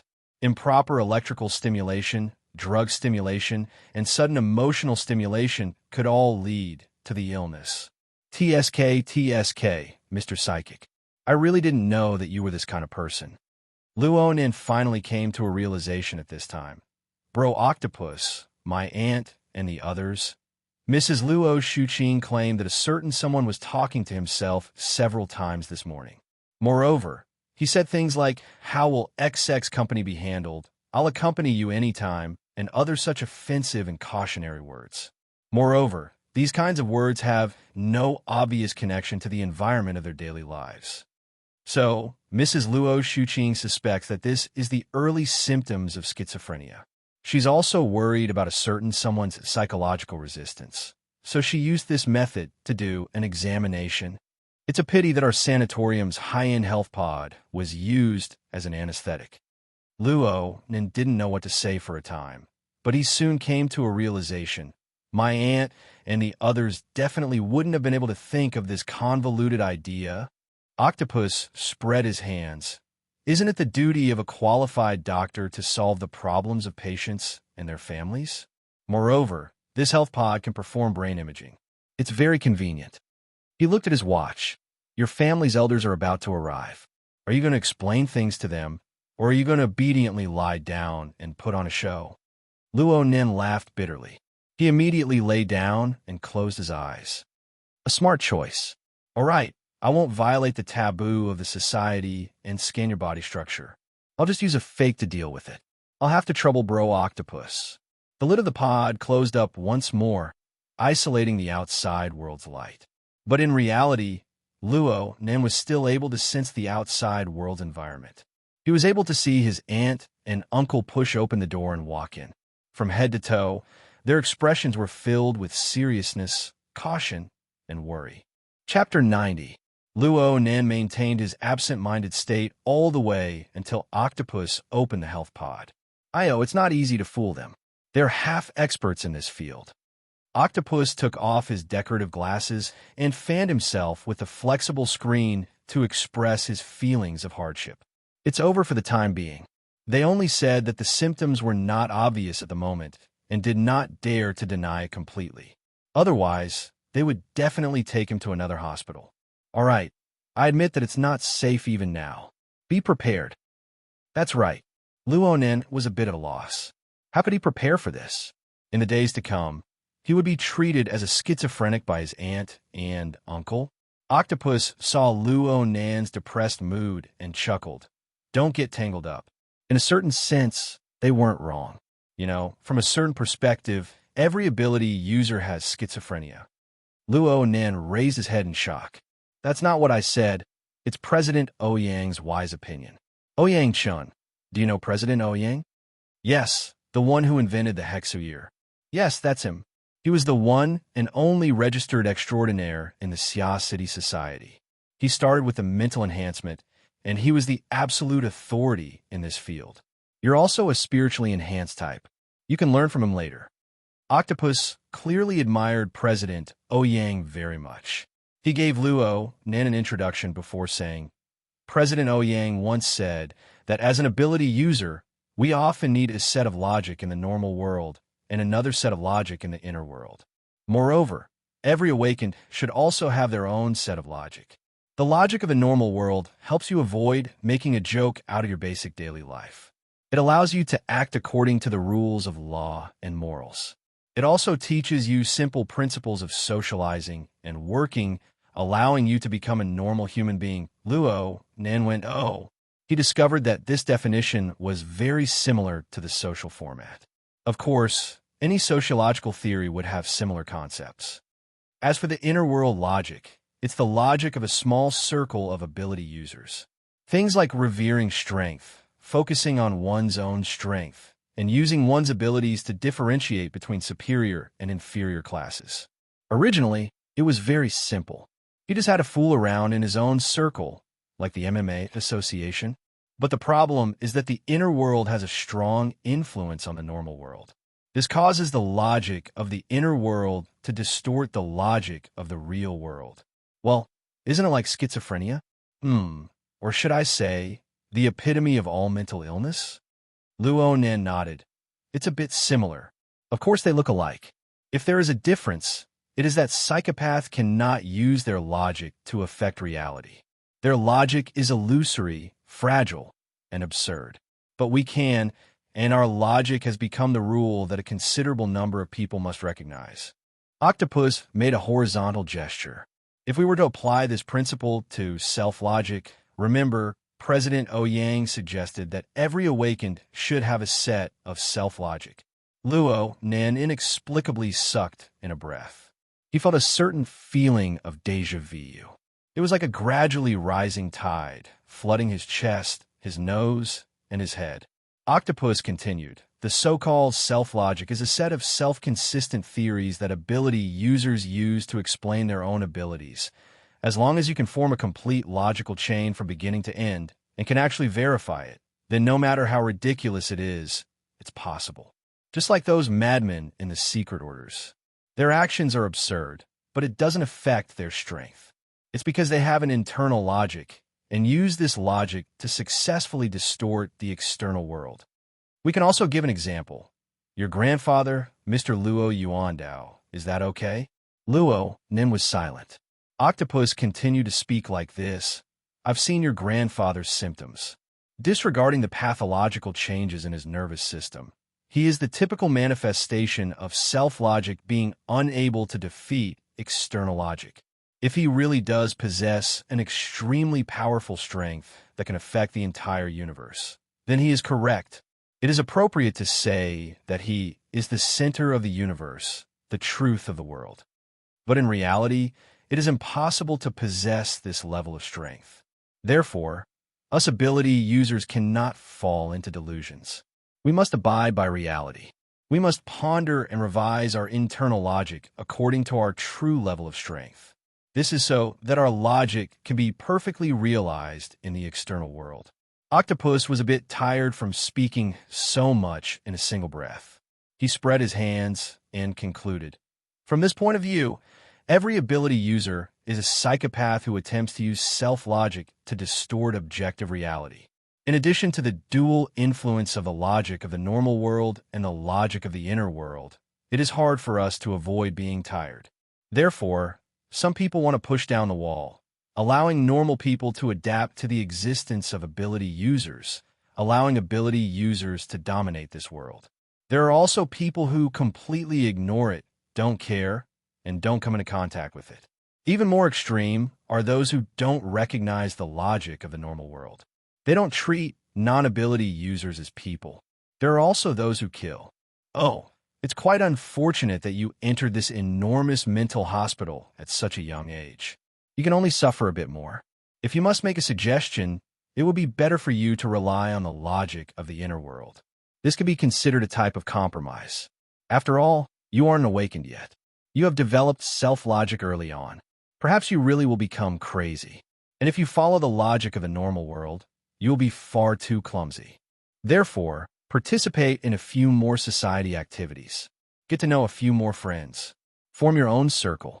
You will slowly adapt. This can be considered a piece of advice from Senior. Luo Nan's brain was stuffed with a lump of logic. His brain was more or less muddled. But he could see that Brother Octopus was a warm-hearted person. These words were admittedly a bit mysterious, but they were very helpful to him. Brother Octopus really did want to enlighten him. So Luo Nin immediately expressed his thanks. Octopus chuckled and waved his hand. No need to be polite. It's quite hard to get a chance to curry favor with a psychic. Just don't let me charge too far to the front when we move in the future. I'm just a pharmacist. I'm not cut out to charge and break through enemy lines. Of course, this was just a joke. But Luo Nin suddenly thought of a matter that had been hanging in his mind since a long time ago when he heard Octopus mention a pharmacist. He muttered to himself for a moment and then said, Brother Octopus has done a lot of research in compounding psychotropic drugs. And do you accept orders? Of course I accept. It's fine as long as you explain the use clearly. Octopus responded smoothly, but then he was startled. He changed his expression and sized up Luo Nin up from head to toe. He even rubbed his chin and muttered to himself for a while before speaking once more. Especially for a minor like you. You need to explain even more clearly. Don't tell me you have some sort of bad habit. Luo Nin didn't respond directly. He focused slightly and transmitted a molecular formula to Octopus through the hexa ear. I want to compound this drug. Can I? Chapter 91. Octopus stared blankly for a while. His eyes focused and looked at Luo Nin.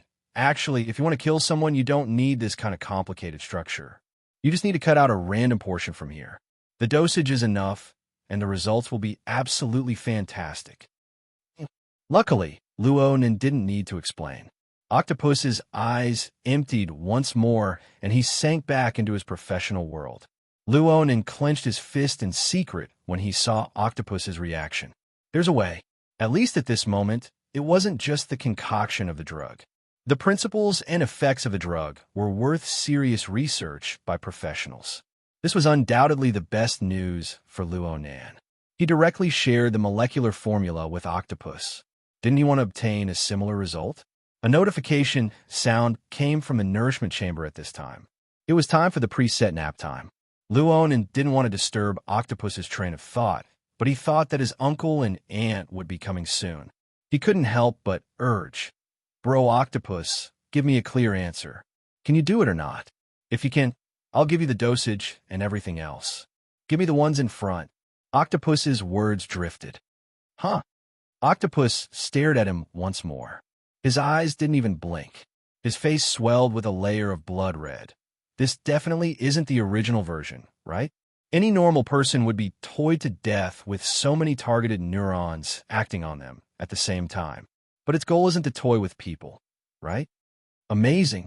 Luo Nin couldn't help but admire Octopus for being able to see so much from a simple molecular formula. But then he thought about it. Octopus himself probably had similar thoughts besides his eyesight and professional level. After all, he was a pharmacist and an awakened. Luo Nin really didn't know whether he should be anxious or proud when he saw Octopus's reaction. But he knew that if Octopus continued to stay in the room and was seen by his aunt and uncle, everything would be exposed. In fact, the two elders who had left in succession had already appeared within the range of his senses. It was too late to leave now. Disappear right now, and then I'll give you the original version. Okay. Octopus's eyes lit up. He didn't say anything further as he pulled open the window and jumped down. The height of 3 stories was nothing more than a single step for him. Luo Nin let out a long breath. He tidied up his clothes and confirmed that there were no flaws. He pushed open the door and left. Mrs. Luo Shuqing was just about to knock on the door when she was startled by Luo Nan's action of opening the door. She carefully sized up Luo Nan's face a few times before revealing a smile and said, "What do you think? Is it effective? It's all right, but there's no need to buy it specifically." Luo Nin began to act with his aunt. To be honest, his acting skills were terrible. Fortunately, his aunt also had something on her mind, so the conversation between the two was a little absent-minded. At this time, Octopus also started to harass him through the hexa ear, forcing him to pass on the relevant information. The more anxious Octopus became, the calmer Luo Nan became. Now, he had to reevaluate his grandfather's results and make a decision. A chaotic weekend afternoon began. Actually, the afternoon passed by very quickly. After the nap, Luo Nan and Mo Peng played a few rounds of 10 days in the wilderness. Then it was time for Luo Yuandao to go out for a walk every day. The two young men accompanied him cautiously and listened to the strange words of the old man. The uncle and aunt, standing a little apart, talked to each other in a low voice, and all seemed to be proceeding in a calm and orderly manner. The problem was that Luo Nan's ears never had a moment of peace. Luo Nan's uncle and aunt believed that they were far enough away, but there would always be some words that would fall into the range of Luo Nan's senses. Without exception, they were all topics related to his illness. In addition, Octopus's harassment came from another direction without end. Ever since Luo Nan gave Octopus the corresponding molecular formula, it was as if a bag of salt had been poured over him. Octopus's thoughts began to twitch. Astonishment, bewilderment, doubt. And all of this was completely shattered in front of the living example of Luo Nan. It was just as Octopus had said before. No matter how absurd the logic was, as long as it could be verified in the real world, then one must acknowledge its existence. At this time, Octopus was sitting in a laboratory, trying to mix drugs while sighing and groaning at Luo Nan. When I see the first step, I feel that I'm an idiot. When I see the last step, I feel that I'm a madman.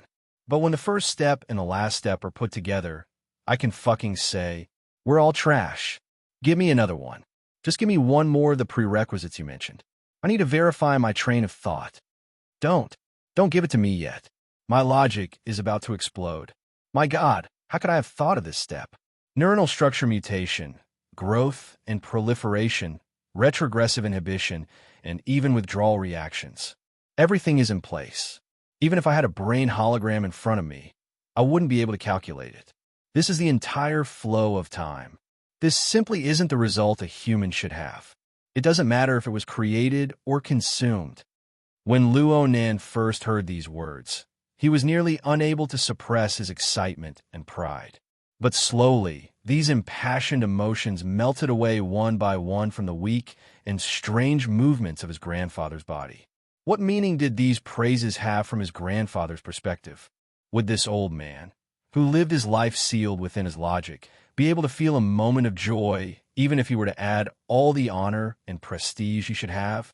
Even looking at it from a most realistic of perspectives, the sanatorium had opened up all-day visitation to an old man whose condition was deteriorating.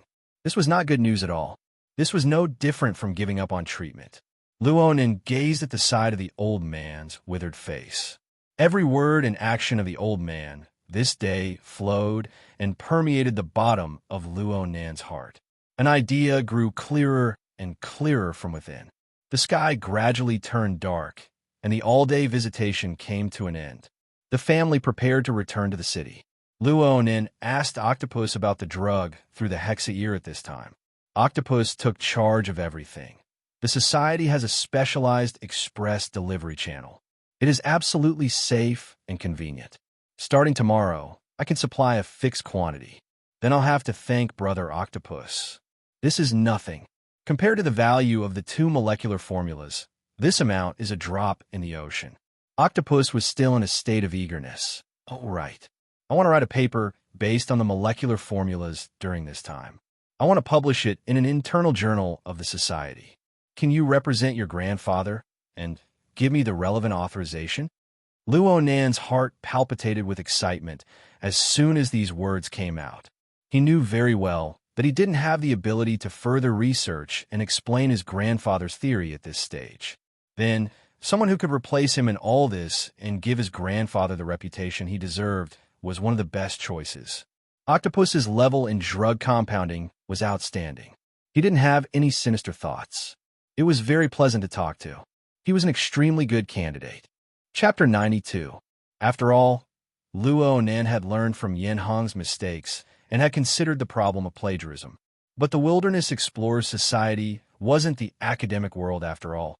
This place didn't seem to have the soil for academic competition and competition.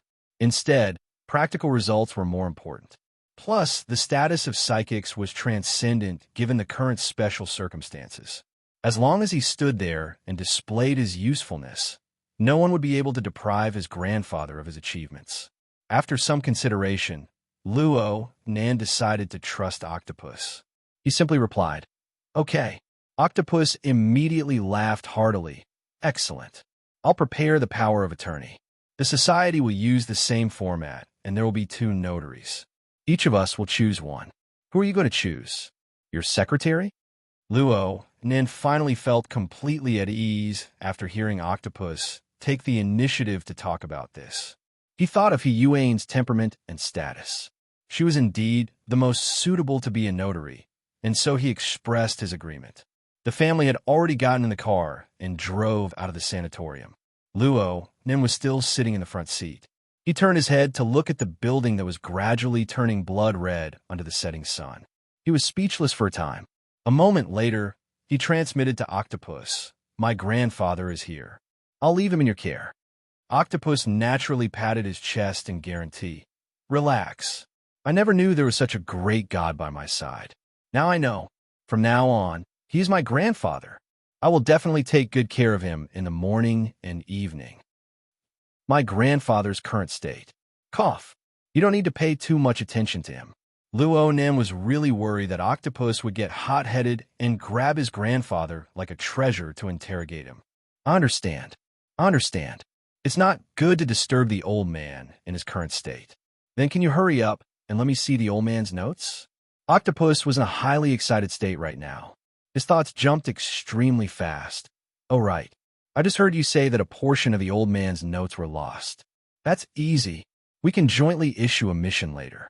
As long as we set the reward high, like 1 honor point for 1 notebook. Do you believe that even President Ouyang will be mobilized? Don't worry about not having enough points. I can share the burden. As long as it's related to medicine, give me a complete copy and I'll pay in full." "Okay." Luo Nan also smiled as Octopus enthusiastically described the situation. But soon, he changed the topic to something else. "All right. Bro Octopus, let me ask you again. For ability users, as long as their self-logic is complete and can be verified, it doesn't matter how crazy they are. Is that right?" "Of course. Look at the gods, saints, and primogenitors of those secret sections. Their abilities to manifest their divinity are too against the rules. They can't even be stopped." Octopus Bro concluded, but immediately after, he felt that something was wrong and quickly added, Yes. More important than logic is verification. If you can't interfere with the real world, then you're mentally ill. If you think you can interfere with the real world, then you're severely mentally ill. F***CK. I think what I've told you this afternoon is the content of the intermediate seminar. It's beyond the syllabus. Don't let your imagination run wild. Octopus lived up to his reputation of working in a mental sanatorium. He was extremely sensitive to relevant issues. He was really worried that Luo Nan would let his imagination run wild and act without any scruples. At Luo Nan's age, and with his occupation as a psychic, the possible problems that could arise were far too serious. Luo Nan laughed when he saw that Octopus had the intention to continue exhorting him. "Relax, bro Octopus. I know that the most important task for me right now is to temper my body and realize a balance between my mind and body. Then I'll use the dual channels of my mind and body to slowly experience this world and gradually form an answer. I don't need to be in a hurry to explain this world, right?" Okay. Octopus didn't know that most of Luo Nan's words were pointers from Yuan. He immediately let out a sigh of relief and praised loudly. "Excellent. Kid, you have the perception. You should do this step by step in a down-to-earth manner. Right now, your body really is lacking in polishing. But it doesn't matter. You're still in puberty. Wait until the matter with the human-faced arachnid is over. I'll find you a set of training methods in the direction of mental strengthening. You'll definitely be able to achieve a balance before your body stops developing in a few years." When that time comes, you should be able to rely on the foundation laid down by the old man to become an awakened. Oh, right. I'll send you my notes from the junior seminar in a bit. You can refer to them first. There are a lot of very basic things in there. But these things will still be useful even if you become an extraordinary. Luo and then took a deep breath. Thanks a lot, bro Octopus. Luo Nan chatted with Octopus about a few basic topics before cutting off the connection. He looked at the sky outside right now. It had already irreversibly fallen into an even deeper darkness. The street lights on both sides of the high-speed magnetic track were like two dragons of light without heads or tails. They extended and danced in the darkness. They seemed to merge together at the corner, but they separated in the blink of an eye. They were incomparably harmonious and synchronized, but they were never able to stick together. Luo Nen leaned against the back of the chair and stared blankly at the reflections of the two dragons of light. One is Grandpa. The other is me, what? Mrs. Luo Shuqing, who was sitting in the back seat, was extremely sensitive to Luo Nan's soliloquy. In fact, Luo Nan hadn't spoken a single word ever since he got on the car. He maintained a long period of silence. This made her raise her vigilance. Luo Nan turned his head and saw that his aunt was clearly very nervous, but she was doing her best to maintain a calm posture. He thought for a bit and spoke in a low voice. Aunt, give me a precise answer. Grandpa, how much longer? Luo Shuqing's face was instantly filled with astonishment. Then she used an even more obvious frown to conceal it. Her voice was deliberately suppressed to be deep. Were you letting your imagination run wild? Luo Nin took a deep breath. 2 years. I told you not to let your imagination run wild. 1 year. Luo Nan. Luo Shuqing suddenly raised her voice, causing Mo Peng's body to go rigid to the side. His uncle never turned his head. It was as if he hadn't heard a thing. He was acting as a driver for show. Luo Nan let out a long breath, stabilizing the surging emotions in his heart. He also did his best to steady his voice. Grandpa has feelings for my painting. What are you talking about? Luo Shuqing felt that Luo Nan's train of thought was very strange. Luo Nan lowered his head and opened the notebook. He flipped to the page of the prison building and showed it to his aunt. Grandpa had feelings for this painting this morning. Isn't that right, Brother Peng? Mo Peng's entire body felt uncomfortable when he heard Luo Nan take the initiative to call him brother. This was a fucking threat, but he still nodded. Of course, he had to keep his words like, it was this painting that made the old man go crazy to his stomach. Luo Shuqing took the notebook and looked at the chaotic lines that had other meanings. Her eyebrows furrowed even tighter. She closed the notebook. She didn't want to look too much, so as to avoid being disturbed in her train of thought. Just say it. What do you mean in the end? I want to draw a painting. I want Grandpa to see it. I want to draw a painting that will make him truly happy. Make him happy. This isn't easy. I need time, but I just don't know how much time I have. Luo Nin turned his chair to sit face to face with Luo Shuqing. Their gazes met. I need to draw up a schedule for my plan, so I hope Aunt can give me accurate information to use as a reference, with the identity of Luo Yuandao's eldest son and grandson. Is that okay? Chapter 93. Luo Nin knew that his aunt seemed strong, but she was actually a very traditional woman. She taught her children strictly, and her thinking was relatively conservative. She often followed the will of the male in the family when it came to matters of principle. Luo Nin was the only seedling of the Luo family. His aunt was absolutely unable to refuse him just because of this. Luo Nin got what he wanted 2 minutes later. He didn't know what to say to his aunt at this time, so he could only turn his seat back. The car sank into silence once more. Luo Nin used the flexible e-ink screen to flip through his grandfather's diagnosis. The diagnosis did not have a clear time limit, but the truth was hidden between the lines. Luo Yuandao had multiple organ failure due to the many complications caused by the pathological changes to his nervous system. He was already in an extremely dangerous stage. In fact, he was completely relying on medicine and equipment to support himself. From the doctor's perspective, it was already a miracle that this old man could walk, talk, and lose his temper. But the strong stimulation of medicine would eventually be unable to resist the exhaustion of the essence of life. No one knew when this balance would tilt. Perhaps the old man's tolerance to a certain medicine would increase by a bit, and this balance would be broken. Then everything would be irreparable. If everything was simplified, it could be summed up in 2 words: at any time. Unexpectedly, Luo Nin wasn't that surprised. It was as if this was how things should be. The Hexa sent another message. It was still Octopus. Octopus sent over his study notes from back in the day. The notes were all the key information he recorded when he participated in the Society's elementary research classes. There was a set of fundamental theories that tempered the mind and the fleshly body. They were very classical and practical. Octopus sent them over naturally meant to point Luo Nan in the right direction. Luo Nan skimmed 10 lines at a glance. He roughly flipped through the notes and stored them in the Hexa personal folder. He wasn't going to look at them in detail. His body leaned back against the back of the chair. His gaze once again looked at the parallel light dragons outside the window. Although the light dragons had the same trajectory, they would never converge. This was inevitable according to the rational rules of the normal world. It was just like how his grandfather, a schizophrenic, couldn't truly understand him when he drew a picture with the thinking of a normal person.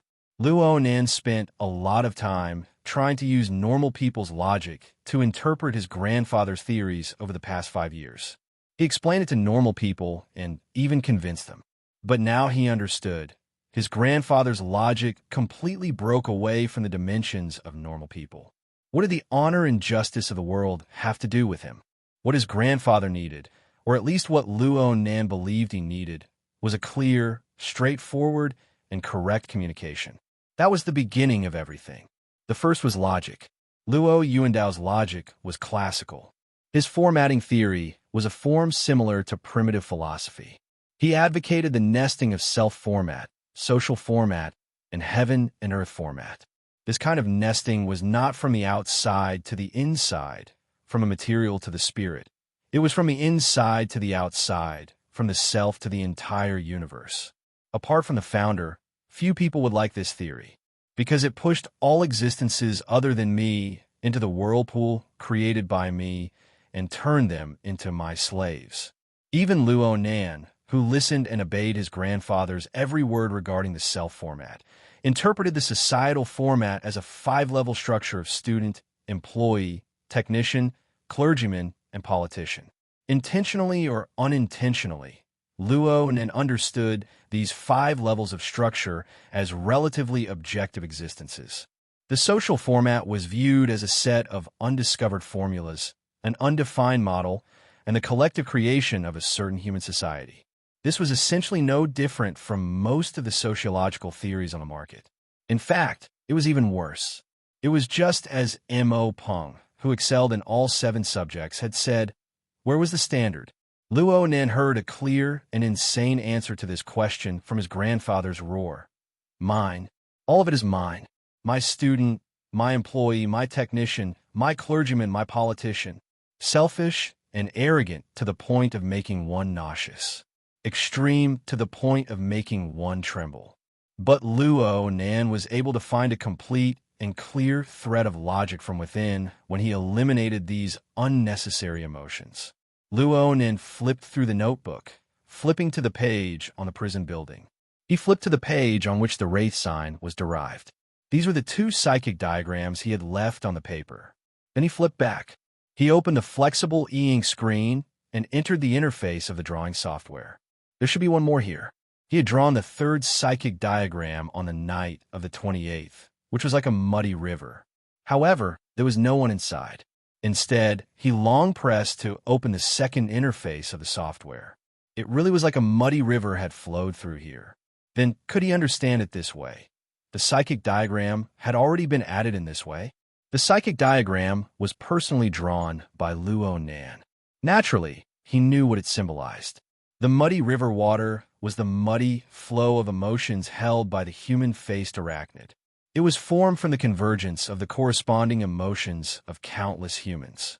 Practically no one was able to escape from this dusky, muddy water. And within this muddy flow, the human-faced arachnid carried out its hunt. Luo Nan stared at the 5-story tower structure. The sketches of human figures were densely packed inside. Admittedly, they were arranged neatly like playing cards, but they were inexplicably an eyesore. He subconsciously trembled for a bit, as if he was going through a sieve. In an instant, the muddy flow of the interface became even more chaotic. It was as if an invisible giant hand was stirring. More importantly, the several hundred playing cards didn't follow the previous interface function of shuffling. Instead, they were scattered in all directions. The thousands of human figures on them were like drowning passengers on a capsized ship. They poured out from the 5-story tower structure, struggling, drifting, and twisting within the muddy flow. Luo Nin calmly looked at all of this and came to a conclusion. Everyone is struggling within the muddy flow of emotions. Simple depictions and replications are of no significance to the society's format. I believe that classifying and placing them is useless. What is truly meaningful? His gaze cast onto the 5-story tower structure of the interface's main body. It was already completely empty inside. No, there were exceptions. There were 2 people on the lowest student level. Luo Nin had quite a deep memory of one of them. It was a gift that he had drawn not even 2 days ago. A certain man was waving his arm with one hand, and his other hand was wrapped around someone's shoulder. He seemed deranged, yet he seemed unafraid. It was Xie Junping in an explosive state. The other one was a fish. It looked very lively as it spiraled and swam in the muddy water. In fact, it never crossed the boundaries of the student level. Luo Nin stared at the outline of this fish that seemed to have been casually drawn. He used his finger to gesture a few more times and confirmed its origin. Within the 3rd psychic diagram, it was one of the many ability users who used the fish-style depiction. Its corresponding target was cat eyes. That was not all. Looking up from the student level and across the empty staff level, there was a strange symbol floating in the technician level. Chapter 94. Luo Nin sat quietly. He stared at the mostly empty 5-level pyramid and continued to deduce his conclusions. The same pyramid can contain vastly different contents. This is probably because the standards are completely different. The previous stratification was just a simple reconstruction of the structure of society. Therefore, everyone could be placed within it. But this kind of structure did not have a clear and precise location for each individual. It was like a pile of spare parts. No matter how large or complete they could not be assembled into a complete functional machine. It was meaningless. The current stratification standard is simple and crude. Does it belong to me? Under this simple logic, all existences unrelated to me will be cleared out. As for what counts as related, obviously, it has to be directly related to the self format. Only then will it be included in this system. The software interface continued to undergo changes as his logical thinking advanced layer by layer. The heavily chained crow was like a giant python shuttling back and forth within the 5-level pyramid structure. But no matter how it moved, it always maintained a connection with Xie Junping, cat eyes, and the wraith sign. The heavily chained crow was the symbol of my heart's a prison. It was the materialization of the self format. Luo Nin had once used the heavily chained crow to destroy the human-faced arachnid's clone for Xie Junping. Cat eyes had once collided with Luo Nan's psychic diagram and was countered by the heavily chained crow. As for the wraith sign, it had always been under the control of the heavily chained crow. These scenes flashed through Luo Nan's mind one by one. They became footnotes for his inferences. Of course, there were differences between the 3. This difference was reflected in the division of levels. Xie Junping and cat eyes were on the student level. According to formatting theory, they did not make any contributions to the social format. They were learners who received one-way indoctrination. Though Xie Junping had stood up for Luo Nan and cat eyes had released her deep memories of Luo Nan, that was a change in orientation after entering the formatting system. Luo Nan was completely unable to obtain any direct benefits from the bodies of these 2 people. And if major stimuli were to appear, they would likely refuse Luo Nan's indoctrination. They would walk out of the format pyramid and part ways with Luo Nan. As for the wraith sign, it was completely like Luo Nan's dog. It would bite whoever it was told to bite. Speaking of which, its loyalty was off the charts. It also possessed extremely powerful abilities. More importantly, Luo Nan was able to obtain direct benefits from its body. The benefits he obtained were even higher than the benefits he could obtain from purely relying on the training of his body. The results of devouring the human-faced arachnid's avatar had already proven this point. Therefore, the wraith sign entered the technician level. But the problem was that it didn't have any self-awareness, so it couldn't rise to the level of self-awareness. This level was already its limit. Luo Nan suddenly felt an inexplicable sense of familiarity as his thoughts reached this point. He felt as if he had seen such a clear hierarchy, gradually deepening connection, and feedback patterns somewhere before. He searched through his memories, and the relevant scenes were fixed in his grandfather's ferocious roar. Luo Nan pressed his forehead. His fingertips moved, and a certain word suddenly smashed into his brain. It was hard to get rid of it. Temple, God Nation, New God, Old God, God. In Grandpa's crazy talk, the word God appeared very frequently and occupied a very central position. In the past, Luo Nan would not have cared. But now that his horizons had been broadened, it was hard for his thoughts to remain pure. He closed his eyes. In reality, he connected to the psychic wave network through the hexa ear and entered the interface of the professional association. Then he searched for this secret order's entry, focusing on finding information related to their organizational structure. Soon, a large amount of information poured out. It seemed that the psychic wave network of the society wasn't designed to be too powerful in terms of intelligent filtering. Luo Nan could only search and comb through the information with great difficulty.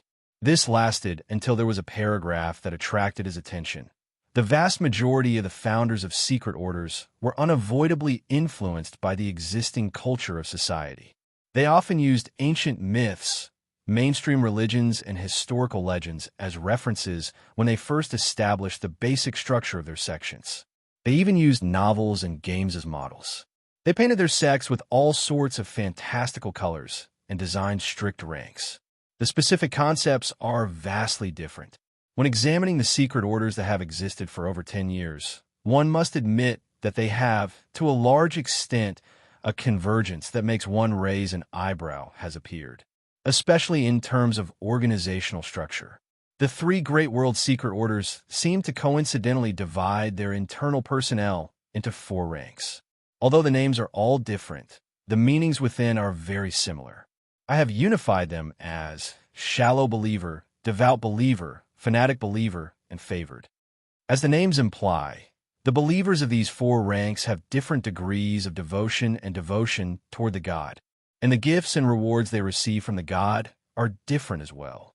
Facts can prove that the God and the first ablatum are true to the various ranks of believers. The offerings, demands, and feedback they receive from the God are real and not false. There is a strict hierarchy of judgment. They possess a similar but strict and feasible logic, forming a system that is still stable to this day. Luo Nan felt that this article was very much to his liking after reading halfway. It just so happened to answer his question, so he paid special attention to the author's name. He didn't expect the author to be quite familiar. Bamboo Pole. If it wasn't the same name, then this person was the skinny and tall person who was in charge of intelligence work during the operation on the night of the 28th. Luo Nan remembered that this person always had a cheeky smile on his face, but his words were very sharp. Luo Nan's impression deepened, and he matched this person's description with his own situation. Now he finally understood where the sense of familiarity came from. The 4 levels of the secret order structure. Of course, it was possible that this was a definition borrowed from a certain novel or a certain game. It seemed to be completely comparable to the format pyramid. Although the format pyramid had 5 levels, the highest level, politician, had a rather special definition. It represented the subversion and denial of the entire format. It could be ignored for the time being. The next 4 levels were quite reliable. If he looked at it this way, then his grandfather's formatting theory or at least the level of the social format, was also a kind of ability explanation system, and it leaned towards the standpoint of the secret order. Then what was the current him? Was he some malnourished god? Luo Nin rubbed his forehead even harder. Tired? We're almost home. His uncle suddenly spoke. Luo Nin went, He jumped out of his thinking mode. It seemed that his attitude just now had made his uncle and aunt even more worried. He thought for a bit and pursed his lips in a feigned, relaxed manner. I'm not tired. I'm just a bit hungry. His uncle grunted and turned to speak to his aunt. It's late to go home and cook. Should we let old Mo make a nutritious meal, or should we deal with it outside? Mo Peng cried out in fright. Heavens! Don't trouble him. Chapter 95. Old Mo was the family's AI housekeeper. Since he had carelessly chosen to lean towards environmental protection, this AI's cooking menu forever lacked high-fat and high-protein options. Moreover, the nutritious meals he made were more like medicine than food. Old Mo's uncle and aunt weren't averse to this.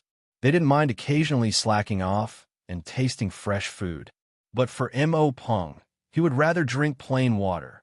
Luo Nin also felt that it would be best for him, who had consumed large amounts of mental power, to strengthen his nutritional supplements. Seeing the troubled expressions of the two youngsters, Luo Nin's uncle readily agreed. Then we'll settle it outside. There's a new restaurant nearby that's pretty good. As he spoke, he used the car's AI to order food online. His luck wasn't bad. Even though he had already entered the bustling Xia City district and it was mealtime, he still successfully placed the order. The SUV cut into another lane and entered the light track of a certain skyscraper. It began to gradually rise to the traffic level. Xia City had 20 transportation layers from the ground to the sky. Aside from the 5 layers that were used by specialized flying machines, the remaining 15 transportation layers mostly used the light rails that bypassed the various high-rise buildings in the city to realize the switching and distribution of the layers. Every night, the outer layers of many skyscrapers would light up like spiraling neon lights. Tens of thousands of flying cars would shuttle back and forth, forming a seemingly never-ending stream of light. It was filled with the beauty of order. Luo Nin continued to read the rest of Bamboo Pole's words, and the word order was mentioned. We've observed the secret orders. The vast majority of them, from top to bottom, show signs of irrationality. But within and between every order, a high degree of unity and order is ultimately manifested. It makes one suspect that all irrational things are stuffed into a hard, firm, and tight framework. Or perhaps it's a kind of magical machine. Irrational raw materials are filled in, and the product is order. I can't find any other explanation for this besides a complete ability explanation system. We can match the secret order's ability explanation system with the society's internal ability explanation system. Shallow believers correspond to unawakened ability users. Devout believers correspond to awakened ones. Fanatics correspond to engineers. Favored correspond to extraordinaries. Basically, the ability levels are quite compatible. Is this the ability explanation system's different routes lead to the same goal? If this is the case, the society will be very happy to sit down with the secret order and eat breakfast together. But in reality, the church's explanation system still had serious differences with that of the association. The society, the church, and even the burners. What does the coexistence of 2 or even more systems mean? Have we only seen one side of the truth, or is the world like a sandwich? Or simply a 1,000-layer cake? There's another layer to unravel. It's just a matter of how you want to eat it. Bamboo Pole's article was very long. Luo Nin only read the gist of it. However, the main point was still very clear. It was to discuss the opposing system between the association and the secret orders, and to correct some people's belittling of the secret orders. However, Luo Nin's feelings had deviated a bit from Bamboo Pole's goal of writing this article. I seem to have entered the wrong door. Luo Nin felt a small sense of absurdity. No matter how he looked at it now, his own formatting theory leaned more towards the direction of the secret orders. Like Xie Junping and Cat Eyes, weren't they shallow believers? Another example would be the Wraith sign, who was a fanatic. The standard of the societal format was more like the typical structure of the secret orders, with God as the center. If the facts proved that his self-logic and the ability explanation system advocated by the society had a serious deviation, then what was the point of him joining the society? Of course, Luo then wanted to know why his grandfather's theory would form such a close correspondence with the secret order system. Was it a coincidence? Or was it some other reason? Luo Nan's doubts were destined not to be answered in a short amount of time. The family had already arrived at the restaurant. They were guided by the waiter to their reserved seats and sat down. The restaurant's environment was pretty good. It had antique wooden window partitions, allowing light to pass through and emphasizing privacy. Even though there were quite a few people eating, it was relatively quiet. Luo Shuqing was quite satisfied. The place you chose is pretty good. This kind of environment was a bit old-fashioned for youngsters. Mo Peng wasn't interested in the surrounding decorations. He lowered his head and played his game after ordering. Luo Nen went to the bathroom. His train of thought had hit a bottleneck. It was hard not to be preoccupied. He kept his head down the entire way, ignoring the things around him. But when he was washing his hands, someone beside him called out in a probing manner, "Mr. Luo?" Luo Nan was startled. He raised his head and saw that the person was around 40 years old. His figure was tall and sturdy, and he looked capable and calm. Luo Nen just felt that the person looked familiar. He thought about how he was addressed, and only then did he remember that the only people who could call him by this name were those who participated in the operation on the 28th. Yes, this person was one of the 4 bodyguards Yuan had brought with her that day. He was responsible for looking after Shuai Lei, Black Wolf, and the other injured people. He was a very steady person. However, Luo Nen couldn't remember his name no matter how hard he tried. He couldn't help feeling a bit embarrassed. This bodyguard was experienced in the ways of the world. He smiled and extended his hand to introduce himself. "Zhou Hu. I didn't greet Mr. Luo that day. My apologies." Luo Nen hurriedly called out, "Brother Zhou." He was a bit baffled. "Brother Zhou is here? Is Sister He here as well?" "Nope. I'm off today. I'm here for a private gathering. A group of old comrades." "All right. Cragburst is here as well." Luo Nan's impression of Cragburst, who was also in the society, was much deeper. Cragburst was a valiant close combat expert. He existed as Luo Nan's protector during the later stages of the operation. Even though Cragburst didn't have the opportunity to truly display his strength, the 2-meter-tall giant gave Luo Nan a sense of security. Luo Nan even added Cragburst as a friend through the Hexa-year. "You guys are comrades? We've tested each other before. We don't have a deep friendship, but we're familiar now." Zhou Hu laughed as he invited, "Mr. Luo, do you want to come over to our place?" "Forget it. Send my regards to Cragburst." Luo Nen wasn't good at this sort of social interaction. He was just about to leave when he turned his head to see Mo Peng's short and stout figure make his way in. Mo Peng was stunned for a moment when he saw Luo Nan chatting with a tall and sturdy man with a clear age gap, but he didn't really take it to heart. He greeted Luo Nan and went to release. Luo Nan found it inappropriate to leave first. He smiled at Zhou Hu, "My older cousin." Zhou Hu understood and took his leave first. Mo Peng came to the sink just as Luo Nan left. He grimaced in pain. "Did you just run into an acquaintance?" "Dad ran into one too. This place is evil." Another person walked in before Luo Nan could finish speaking. Luo Nan's back was facing the door right now. The person just happened to see Luo Nan's back, as well as the side of his face reflected in the mirror. The person suddenly trembled and turned to leave. Chapter 96. As the voice fell, the person who had just entered hurriedly barged in again. He lowered his head and quickly entered the room. It looked like he really couldn't hold it in any longer. Mo Peng was baffled, but he also chuckled. Luo Nan could vaguely feel that this person's strange attitude was due to him. He swept a glance at the person's face and saw that this person was very young. He wore vintage gold-rimmed glasses. At first glance, he looked a bit like Octopus Bro. However, his hair was combed and shiny. His skin was tender and tender. He was a bit feminine. He looked familiar, but Luo Nan didn't recognize him for a moment. Luo Nan couldn't block this person at the urinal and interrogate him about this sort of thing. Luo Nen only kept his guard up as he walked out with Mo Peng. He casually picked up the topic from before. Where did this acquaintance come from? From work? He looks like a rich man. He brought a bodyguard and a lawyer. It looks like he's here to discuss business. He looks quite young. Mo Peng only remembered this much. The two strolled leisurely in the hallway. Then the sound of footsteps came from behind them. The young man who had gone to the wrong door just now walked in this direction after coming out of the restroom. However, he turned into a private room halfway. The distance was just right. Luo Nan released his mental senses to look at the situation inside. He sized up the faces of the people in the room when he heard a sentence. This place is evil.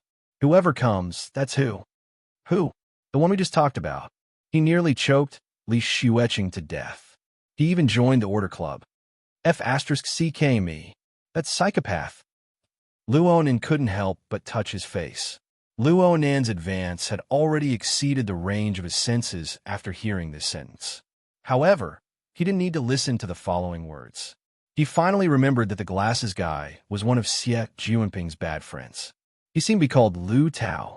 Luo Nan's initial understanding of the Darksider life form came from this person. There were 2 or 3 familiar faces among the people in the private room. He should have met them on the warship. They were probably a small circle of rich kids. Luo Nan just didn't expect that he would have a bit of fame in that circle, even though it didn't sound good. Luo Nan no longer paid attention to this group of people. He and Mo Peng entered the hall together. The conversation within the private room continued to progress. It wouldn't be wrong to say that this was the circle of the rich second generation, but it would be more accurate to say that it was the majority of the members of the Construction Society's executive committee, except for Li Xueqing, who was still lying in the hospital. Originally, they were going to have a meal with the person in charge of the Rainbow Fund, the co-investor, but the other party still hadn't arrived. The group of people hadn't had a meal for a long time, and they were all stifled. They could only rely on bragging and gossiping to survive. The relationship between this kid and Xie Junping is unclear. I heard that the next morning, Li Xueqing called Shattered Soul and his gang to beat him up. In the end, not only did they not succeed, they were even beaten up by Xie Junping and sent to the hospital. This can't be right. Why did I hear that it's related to Lien Jiu? Have you seen Xie Junping hanging out with Lien Fu these past 2 days? It seems to have collapsed. At this moment, Lang Ding stood up from the main seat. I've just contacted him. He's outside. I'll go out and welcome him. Lu Tao Gang started a new topic. Although he was happy with it, he couldn't help but feel a little displeased. This person sure is arrogant. At this point, we don't even know his name or his appearance. I just need to know the Rainbow Fund's official seal and procedures. Lang Ding chuckled. He called a few people out and walked towards the main hall. Luo Nan and Mo Peng had already entered the main hall at this time. They could see from afar that the table they had reserved for 4 people at this time was actually full. There was even a person standing outside a small booth. Mo Peng rolled his eyes when he saw this. You haven't finished chatting yet. Don't tell me you want to eat at the same table? Luo Nan walked a bit closer. He wasn't obstructed by the antique wooden window, so he just happened to be able to see the appearance of the person outside the booth. His feet suddenly stopped. The person standing had a swift and fierce build. His skin was dark and shiny. His gaze swept all around with ice-cold vigilance. He had the appearance of a bodyguard. The dark-skinned bodyguard clearly sensed Luo Nan's gaze at the same time that Luo Nan's gaze swept over. His cold gaze was cast over. It was the dark-skinned man that Luo Nan had seen at Gear, the burner. Luo Nan's brows furrowed slightly. His footsteps paused for a bit. Then he sped up and walked straight over. He saw that aside from his aunt and uncle, there were 2 other people sitting. One was Lawyer Zhu, whom he had seen that day. The other was a man who looked to be around 30 years old. His face was handsome, and he seemed to be smiling. But from the contours of his face, he should have maintained a serious appearance all year round. His smile appeared stiff, distorted, and a bit inexplicable coldness. But the thing that gave Luo Nan the deepest impression was the area around this person's eye sockets. The color of blood and tendons interweaved together to form a strange contrast with his current smile. All right, this person's eyes were a dark red color. Luo got closer and further confirmed that the atmosphere in the booth was absolutely abnormal. His uncle's expression was tranquil. His aunt's expression was as deep as water. Neither of them said a word. There wasn't a hint of harmony between old friends. The red-eyed man didn't say a word either. Lawyer Zhu's elite tone came out from a booth. I am unable to explain too much for the time being regarding Mr. Yan's impromptu intention to transfer.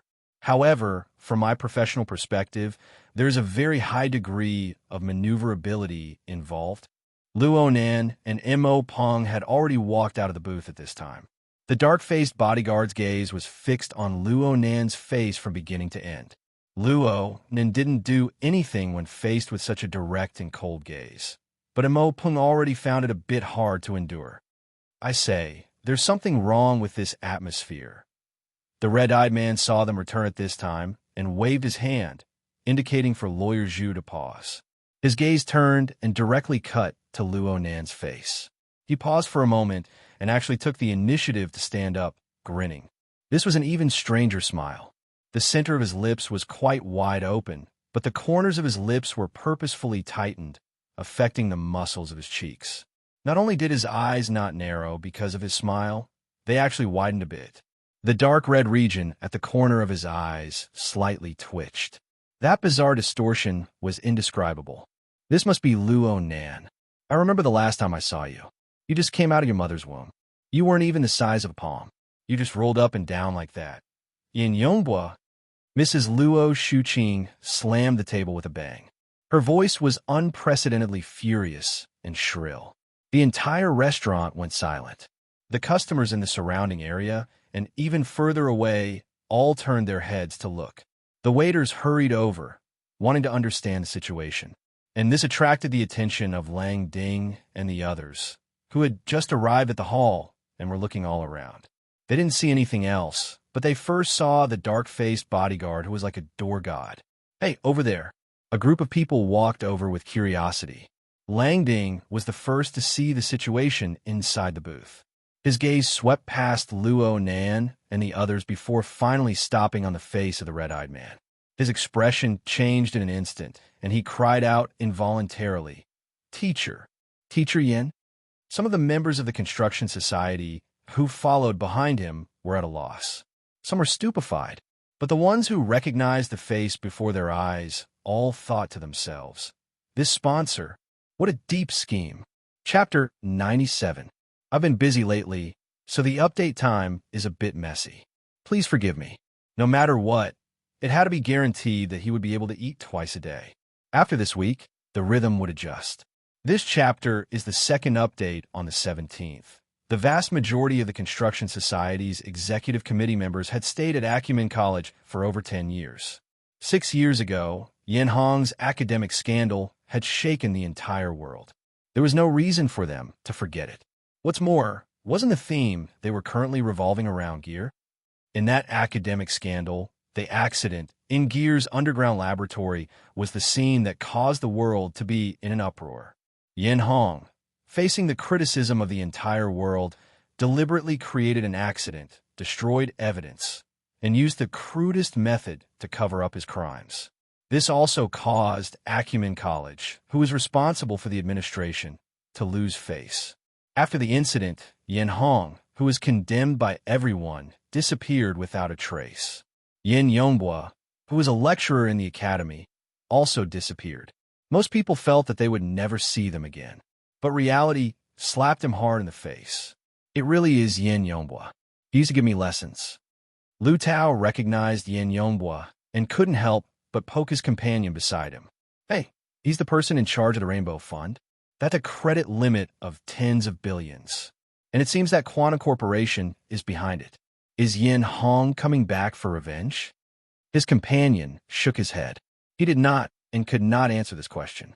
Yin Yongbua's demonic crimson eyes swept across the faces of Lang Ding and the others. He nodded slightly as a greeting. Then he turned his gaze to Luo Shuqing, who was glaring at him, and bowed. "Ms. Luo, I'm sorry. My words were inappropriate. Actually, I have always admired and respected senior sister Qingwen. Therefore, when I returned this time, the first thing I did was to purchase gear. This was senior Qingwen's undying work back then. Back then, I also hoped to restore the glory of my father's laboratory. Luo Shuqing didn't hide her emotions at all. In your dreams, Yin Yongbua calmly tapped his temple. Now, I have the ability to turn dreams into reality. Oh, I'm sorry. I forgot that you haven't eaten yet. I won't disturb you for now. We'll talk about the transfer later. He walked straight out of the cubicle, and lawyer Zhu hurriedly got up to follow. Luonin stared coldly at this strange man outside the compartment. He didn't know who Yin Yongbua was at first, but now he was clear. It was this person, Yin Hong's son. It wouldn't be an exaggeration to describe him as a mortal enemy. No matter which side it was, they had no intention of resolving the enmity. Yin Yongbua walked to Luo Nan's side. Just as he was about to brush shoulders with Luo Nan, Yin Yongbua suddenly turned his head. He used a twisted smile to meet Luo Nan's clear and cold eyes. Speaking of which, my father and Mr. Luo Yuandao have worked together for many years. I was also Mr. Luo Yuandao's student and research assistant for a period of time. Senior Zhongheng, Senior Qingwen, and I are fellow alumni of Acumen College. If there is a chance to coexist, I hope to continue the fate of our two families at Gear. Luo Nan was disinclined to respond to such meaningless words. But in the next moment, Yin Yongbua suddenly turned around without any warning. He raised his hand and embraced Luo Nan's shoulder. It looked intimate, but Yin Yongbua bent his waist slightly. His unyielding strength forced Luo Nan to bend over. His mouth was right next to Luo Nan's ear as he laughed in a low voice. I was exaggerating a bit just now. You weren't that small when you were wrapped up in the womb. At worst, you were like a chihuahua rolling around in the solution. You were actually quite cute. Yin Yongbua felt Luo Nan's body go rigid in an instant. He patted Luo Nan's shoulder. It's just a pity for Senior Qingwen. I've been fantasizing about her since junior high, but from then on I never did it again. Do you know why? Luo Nan turned his face slightly. His gaze was penetratingly cold and hard, but it was unable to affect Yin Yongbua's twisted smiling face in the slightest. It's too easy for me to make associations. When her face flashes in my mind, I think of that pile of rotting flesh and bones. In this instant, a certain string in Luo Nan's mind snapped.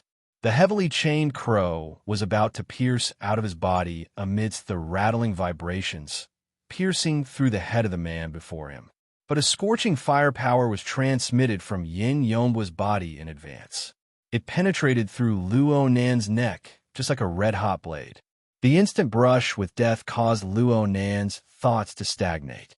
The heavily chained crow didn't come out, but Yin Yongbua's words pressed into his eardrums one word at a time. Look, this is the archetype format. This is the burner. This is the true result. And your kind is worthless. I didn't have the time to say those words to your dead old man back then. I'll give them to you. Yin Yongbua let go of Luo Nan's shoulder and laughed loudly just like that. He directly left, and the dark-faced bodyguard followed closely behind. Lawyer Zhu also hurriedly followed. Lang Ding and the other members of the construction society looked at each other in dismay. They hesitated for a while, but they still chased after Yin Yongbua. Yin Yongbua seemed to have gone mad. He laughed all the time. His laughter was hoarse and sharp, echoing throughout the entire dining hall. Nan, Luo Shuqing, who had just been intimidated by the inexplicable power, finally broke free. She flipped over the chair and threw herself over. She hugged Luo Nan, who was still in a bent posture, and spoke incoherently. Are you okay? What did he say? That bastard. Are you okay?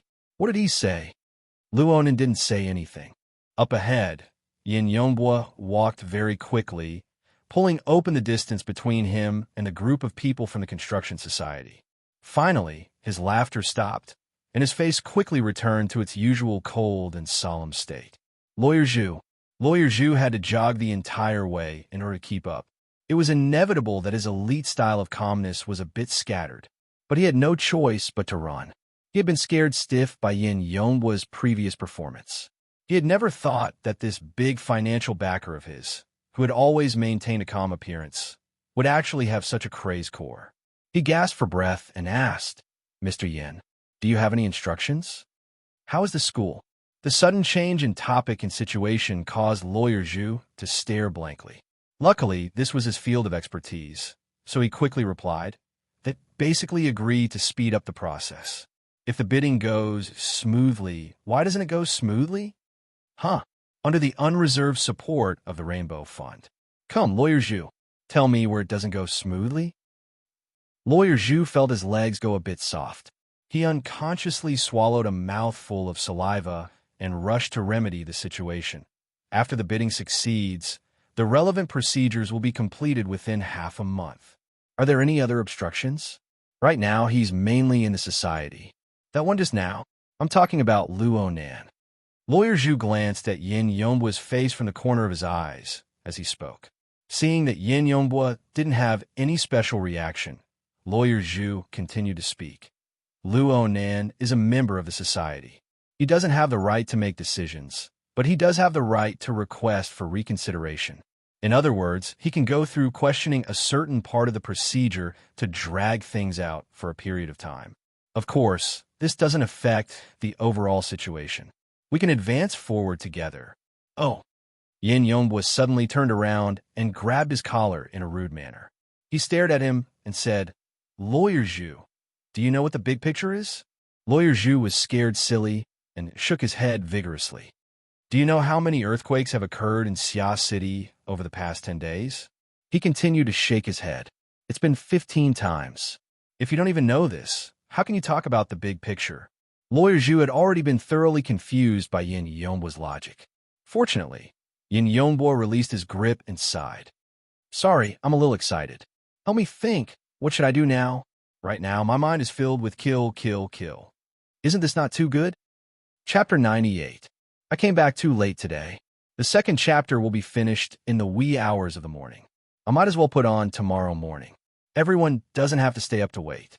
It's equivalent to tomorrow's third chapter. Also, there was an error in the chapter numbering. It has been corrected. Because of their pause, Lang Ding and the others also caught up.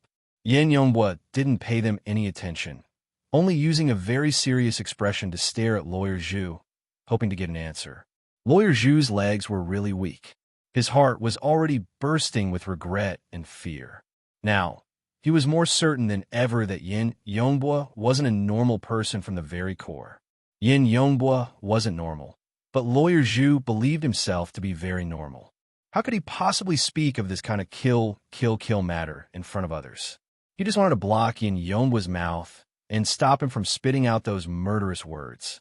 For this, he desperately squeezed his brain tissue and tried hard to form words. "Mr. Yin, perhaps we can use another method.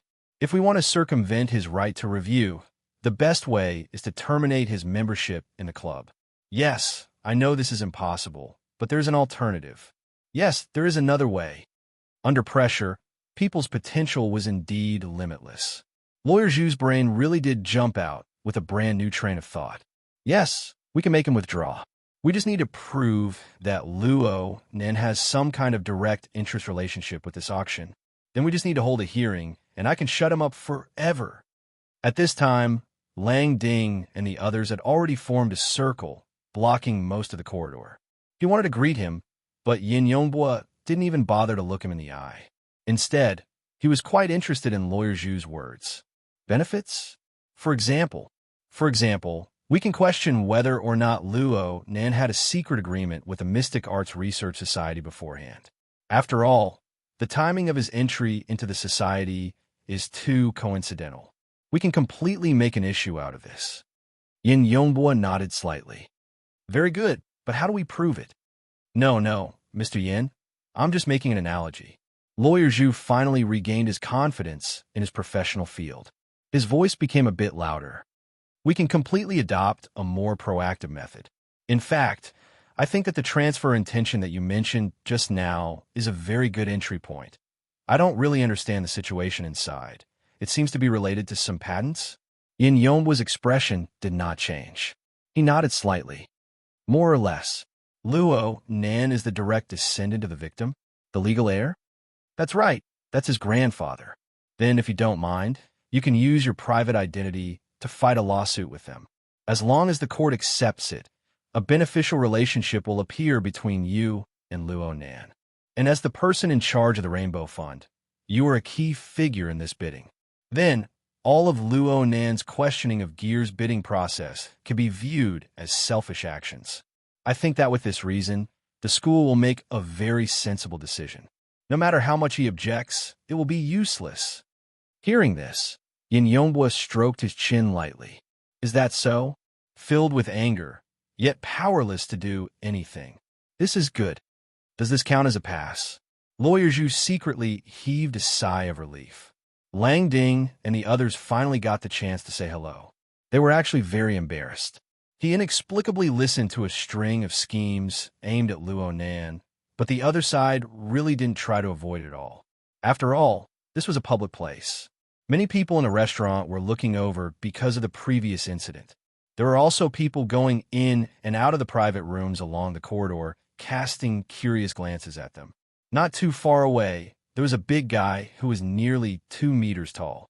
His face was flushed from being drunk. He leaned against the wall and looked over in a daze. You probably guessed that with his size, he would bump into him if he walked over, but Yin Yongbua really didn't care. He was very calm right now. I'm very sorry for what happened just now. It involved some personal grudges. I lost my composure a bit and made everyone laugh. Right now, not even a hint of craziness could be seen from Yin Yongbua's body. But the more he was like this, the more people felt that he was strange and unfathomable. In the end, it was Lang Ding who suggested, "Let's go inside and talk. We need to drink a few cups in a bit to welcome Teacher Yin." No matter what they thought in their hearts, everyone nodded in agreement. The group of people immediately surrounded Yin Yongbua and entered the private room. The atmosphere seemed to be quite enthusiastic. In comparison, Luo Nan's family, who were still in the lobby, were in a more difficult time. This was because of what had happened before and Luo Shuqing's nearly uncontrollable emotions. Many people raised their eyebrows. The lobby manager also came over to ask if they needed any help. He probably felt that Luo Nan's family was in a weak position in the conflict just now. Luo Shuqing was just about to call the police, but her husband stopped her. She suppressed her uncontrollable emotions with great difficulty. Luo Shuqing felt that she shouldn't say anything right now. She should immediately go home. No, she should go to the hospital. Luo Nan's current state was far too worrying. His head was lowered from beginning to end, not saying a single word. Based on Luo Shuqing's understanding of children, she felt that Luo Nan's entire being was in an extremely gloomy state. His emotions were suppressed, and it seemed that he would explode at any moment. What she was most worried about was, would this sort of stimulation affect Luo Nan's mind? Right when Luo Shuqing was fidgeting restlessly, Luo Nan opened his mouth and said, "I'm hungry." Then he picked up his chopsticks and began to eat the food that had been placed on the dining table. This wasn't a very polite action, but it more or less displayed a rational attitude. Luo Shuqing and Mo Hying glanced at each other. They didn't have any intentions of defying Luo Nan. They ate silently as well. No one was able to taste the food. Even the most ignorant Mo Peng didn't have a mood to play games. He looked at this and looked at that, his fat face wrinkling. The dinner ended hastily, and the family took a car home. Luo Shuqing's emotions, which she had been suppressing in public, completely erupted in the car within the privacy of her own home. Despicable and shameless mad dogs. They've been restrained in Quantum Corporation for 5 years, and this father and son are biting anyone they see.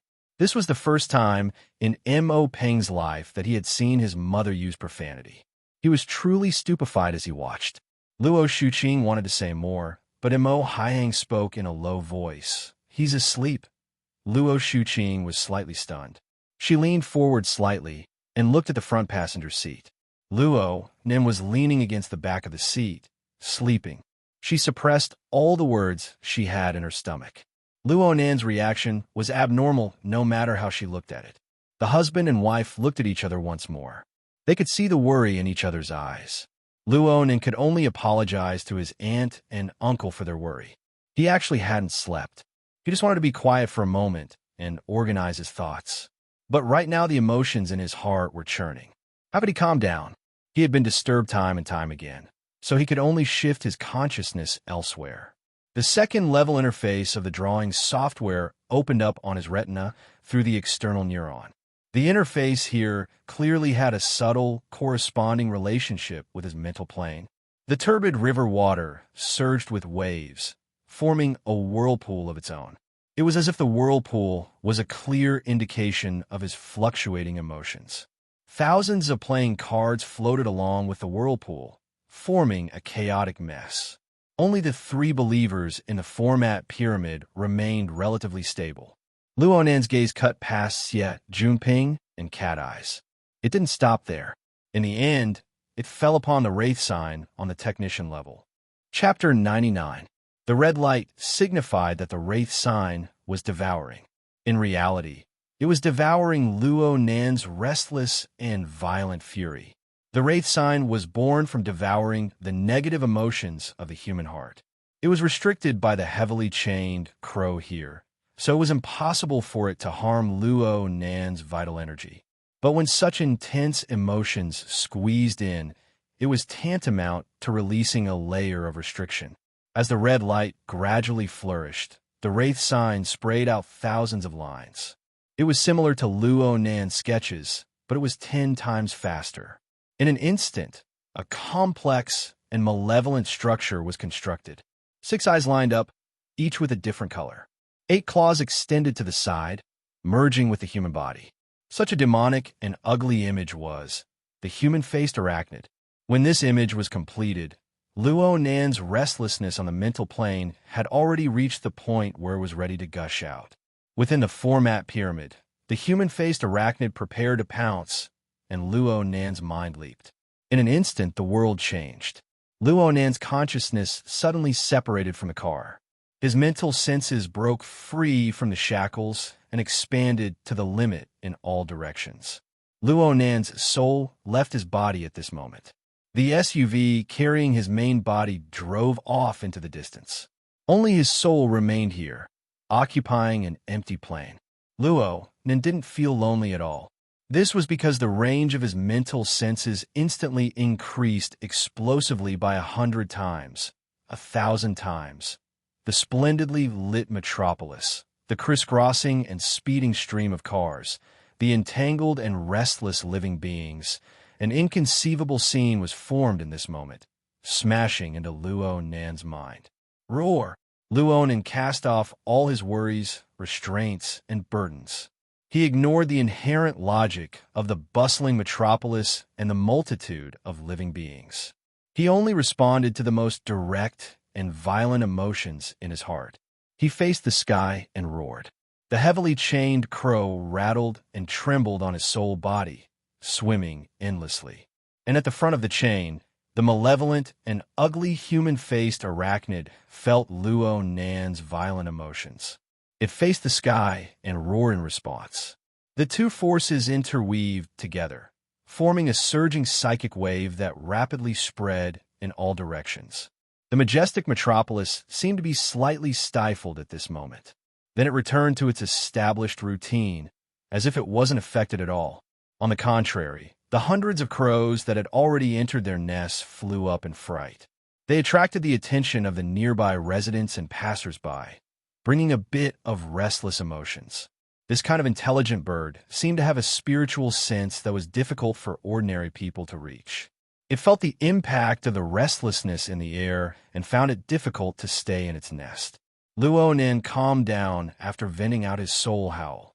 At the very least, he could still think logically. In the soul state, without the stimulation of various hormones, the influence of emotions was reduced. He could ignore Yin Yonbua's deep malice, and he could grit his teeth and forget the mockery and humiliation that pierced his bottom line.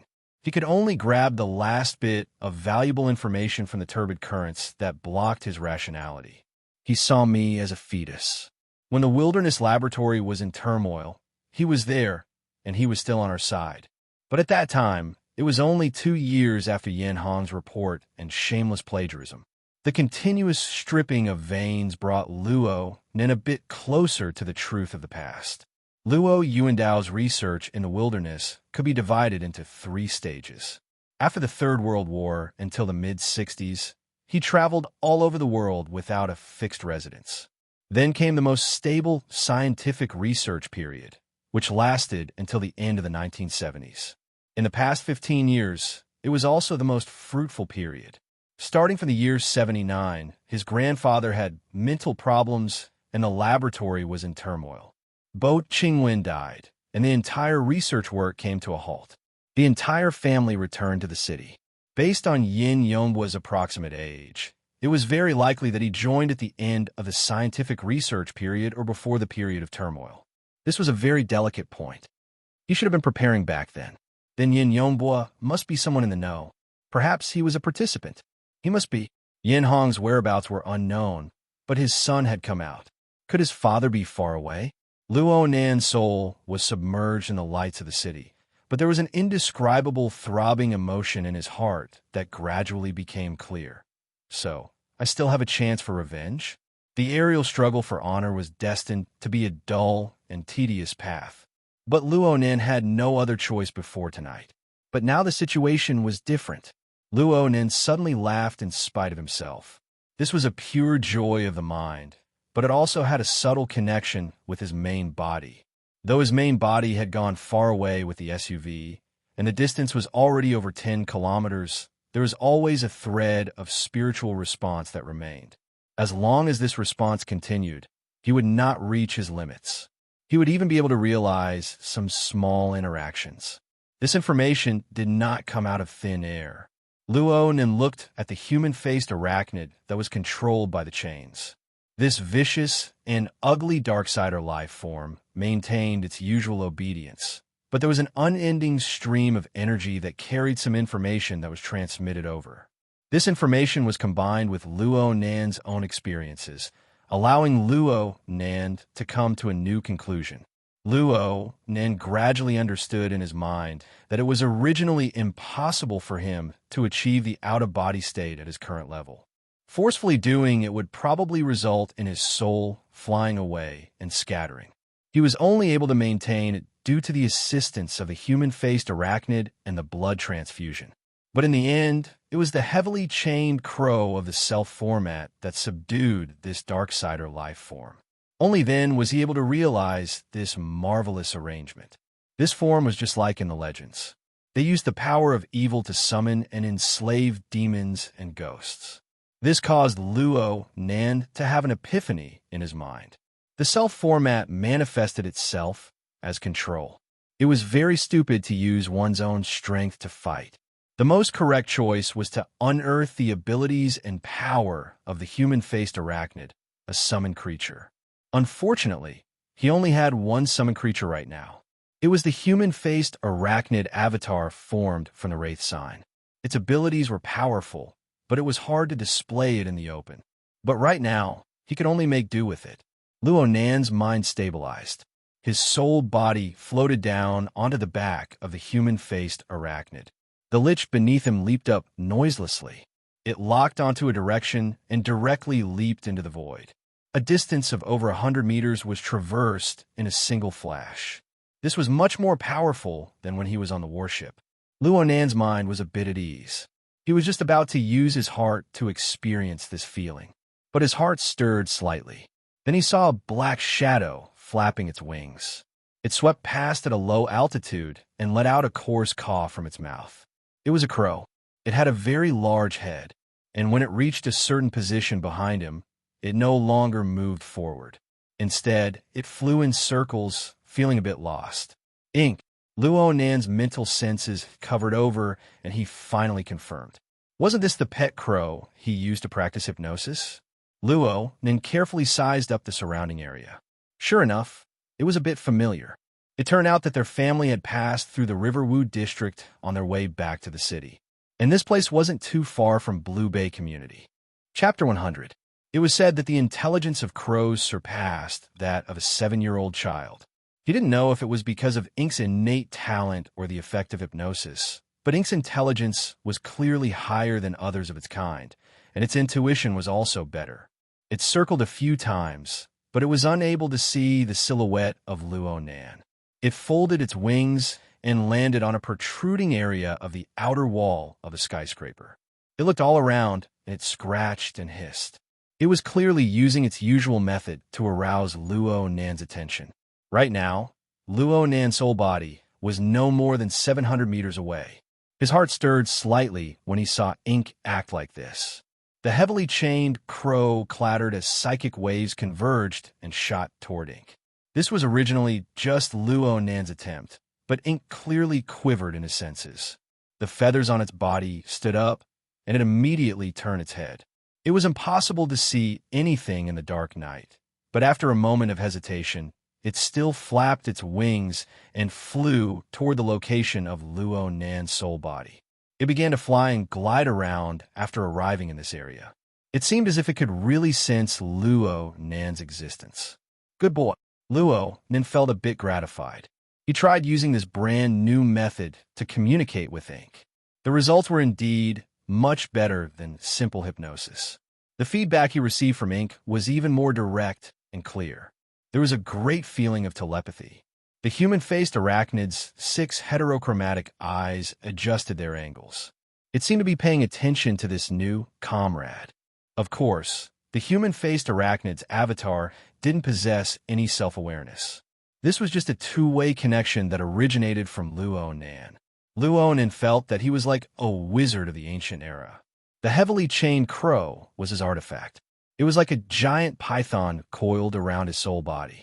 The human-faced arachnid was a demon that he summoned. The crow was a spirit bird that he tamed. His power was displayed through this method. Time was of the essence. Luo Nan could not waste too much time because of Ink. Right when he was about to have Ink return, a subtle stimulus was transmitted back to him from his main body. Luo Nan was stupefied for a moment, but he soon discerned that the stimulus came from the hexaear. This miniature instrument manifested an inconceivable effect. After it detected that Luo Nan's main body was lacking in consciousness, it actually captured the subtle sensation of his out-of-body soul. It transformed the information into an even purer psychic wave. Through the sensing frequency, it traversed several dozen kilometers and accurately entered Luo Nan's mental plane. The message was a conversation request, and it was accompanied by a notification from the psychic wave network. Do you want to turn on the remote sensing function? If he refused to activate it, the conversation would automatically be skipped. It was equivalent to the owner being in a deep sleep state. What an incredible invention! Luo Nan couldn't help but pay his respects to the legendary President Ouyang. Without a doubt, the inventor must have fully considered the situation of the out-of-body experience to design such a function. Just from his point of view, what Octopus had described in the afternoon regarding President Ouyang's superb attainments in the field of mental enhancement was very reasonable. Luo Nan pondered for a moment, then chose to open the call. This was because he saw that the one who requested the call was actually Cragburst. Cragburst and Luo Nan were both members of the Wilderness Explorers Society. Cragburst had been at the same restaurant as Luo Nan, but the two had never met face-to-face. Luo Nan reckoned that Cragburst probably wanted to pull him together for a get-together or something like that. Luo Nan didn't have such thoughts right now, but he wanted to confirm the situation over at the restaurant with Cragburst. As the remote sensing function was activated, the information from both sides collided in the night sky through the guidance of psychic waves. Luo Nan, who was in his soul-body state, was inexplicably a bit absent-minded. This was a completely different experience compared to his normal state of communication. Cragburst's thick voice rang out in the instant Luo Nan's mind wandered. It looked like he was someone who habitually used the hexaear as a phone. "Mr. Luo, you left?" Luo Nan was baffled as to why Cragburst was so sure. Could it be that Cragburst ran to the hall to find him? He paused for a moment before replying with a lie that wasn't a lie. "Yeah, I'm with my family." Cragburst let out a laugh. "You really left just like that? You're so boring. You're not even going to get your face back? It's a shame that I drank less alcohol to come find you." Luo Nan was speechless for a time. Sure enough, good things don't go out, but bad things travel 1,000 miles. If things continued at this pace, his embarrassing appearance in the restaurant would soon spread throughout the society. Cragburst was a wonderful person. His thinking was very straightforward. He probably felt that Luo Nin had lost face and wanted to get it back. It looked like he was very happy to participate. Unfortunately, Luo Nan's current state made it hard for him to directly borrow Cragburst's strength. Wait a minute. Luo Nin stared at Ink, who was leisurely circling in the air. A thought suddenly appeared in his mind. Is your party over? I'm not drinking anymore. Of course we're disbanding. Huh? What do you want? Cragburst clearly wanted the world to be in chaos. In the past, Luo Nan would have had a headache dealing with this sort of person. But right now, this was exactly what he wanted. I still need some time before I can get there. Have they left yet? It seems they're progressing quite quickly. If you're a bit late, then you won't have any hope. Holy crap, they're out. Even a working meal isn't this fast. Did the negotiations between the Rainbow Fund and the Construction Society go smoothly, or did they part on bad terms? Luo Nan was disinclined to think about it. He looked at Ink once more and spoke to Cragburst. Help me keep an eye on them. Share your location and keep in contact. I'll hurry over and meet up with you. Stalking them, right? That's not a problem. But are you sure you can make it over in time? You don't need me to help you intercept them or something? Not for now. Okay then. Let me know if you need me. My Tiger Burst hasn't made a profit since I bought it. Thanks a lot. Luonin didn't say anything more to this big guy who insisted on joining in on the fun. He hung up and gazed at Ink in the sky once more. Ink seemed to feel Luonan's gaze as it let out 2 rough squawks. Its plume feathers trembled, and it glided more and more cheerfully within the multicolored haze of light. The heavily chained crow's swimming speed above Luo Nan's sole body increased. The human-faced arachnid beneath Luo Nan also felt this change. It raised its bewitching and ugly head, and its 6 eyes flickered. It let out a hiss that only existed on the mental plane. Xia City didn't have a true night. All sorts of neon lights built a mottled sky that belonged exclusively to this moment. It was mixed with the rhythm of a carnival that existed everywhere. It seeped into the hearts of every single person who was still wandering outside. Cragburst opened the car window and let the manic heavy metal music spray wantonly. It was accompanied by surging musical phrases as he roared loudly. He completely ignored the gazes cast by the stream of cars outside. Smash your chest open and embrace the gentleness of blood. Oh. Probably no one would think that this fellow was doing stalking work. Cragburst didn't have this sort of self-awareness. From his perspective, as long as he ensured that the target car in front of him didn't leave his field of vision, then everything would be fine. Tear my throat apart. Kiss. Holy crap. A crow that could be described as brave and fierce flitted across the hood of his car. It scraped the front window and leaped over the roof of his car.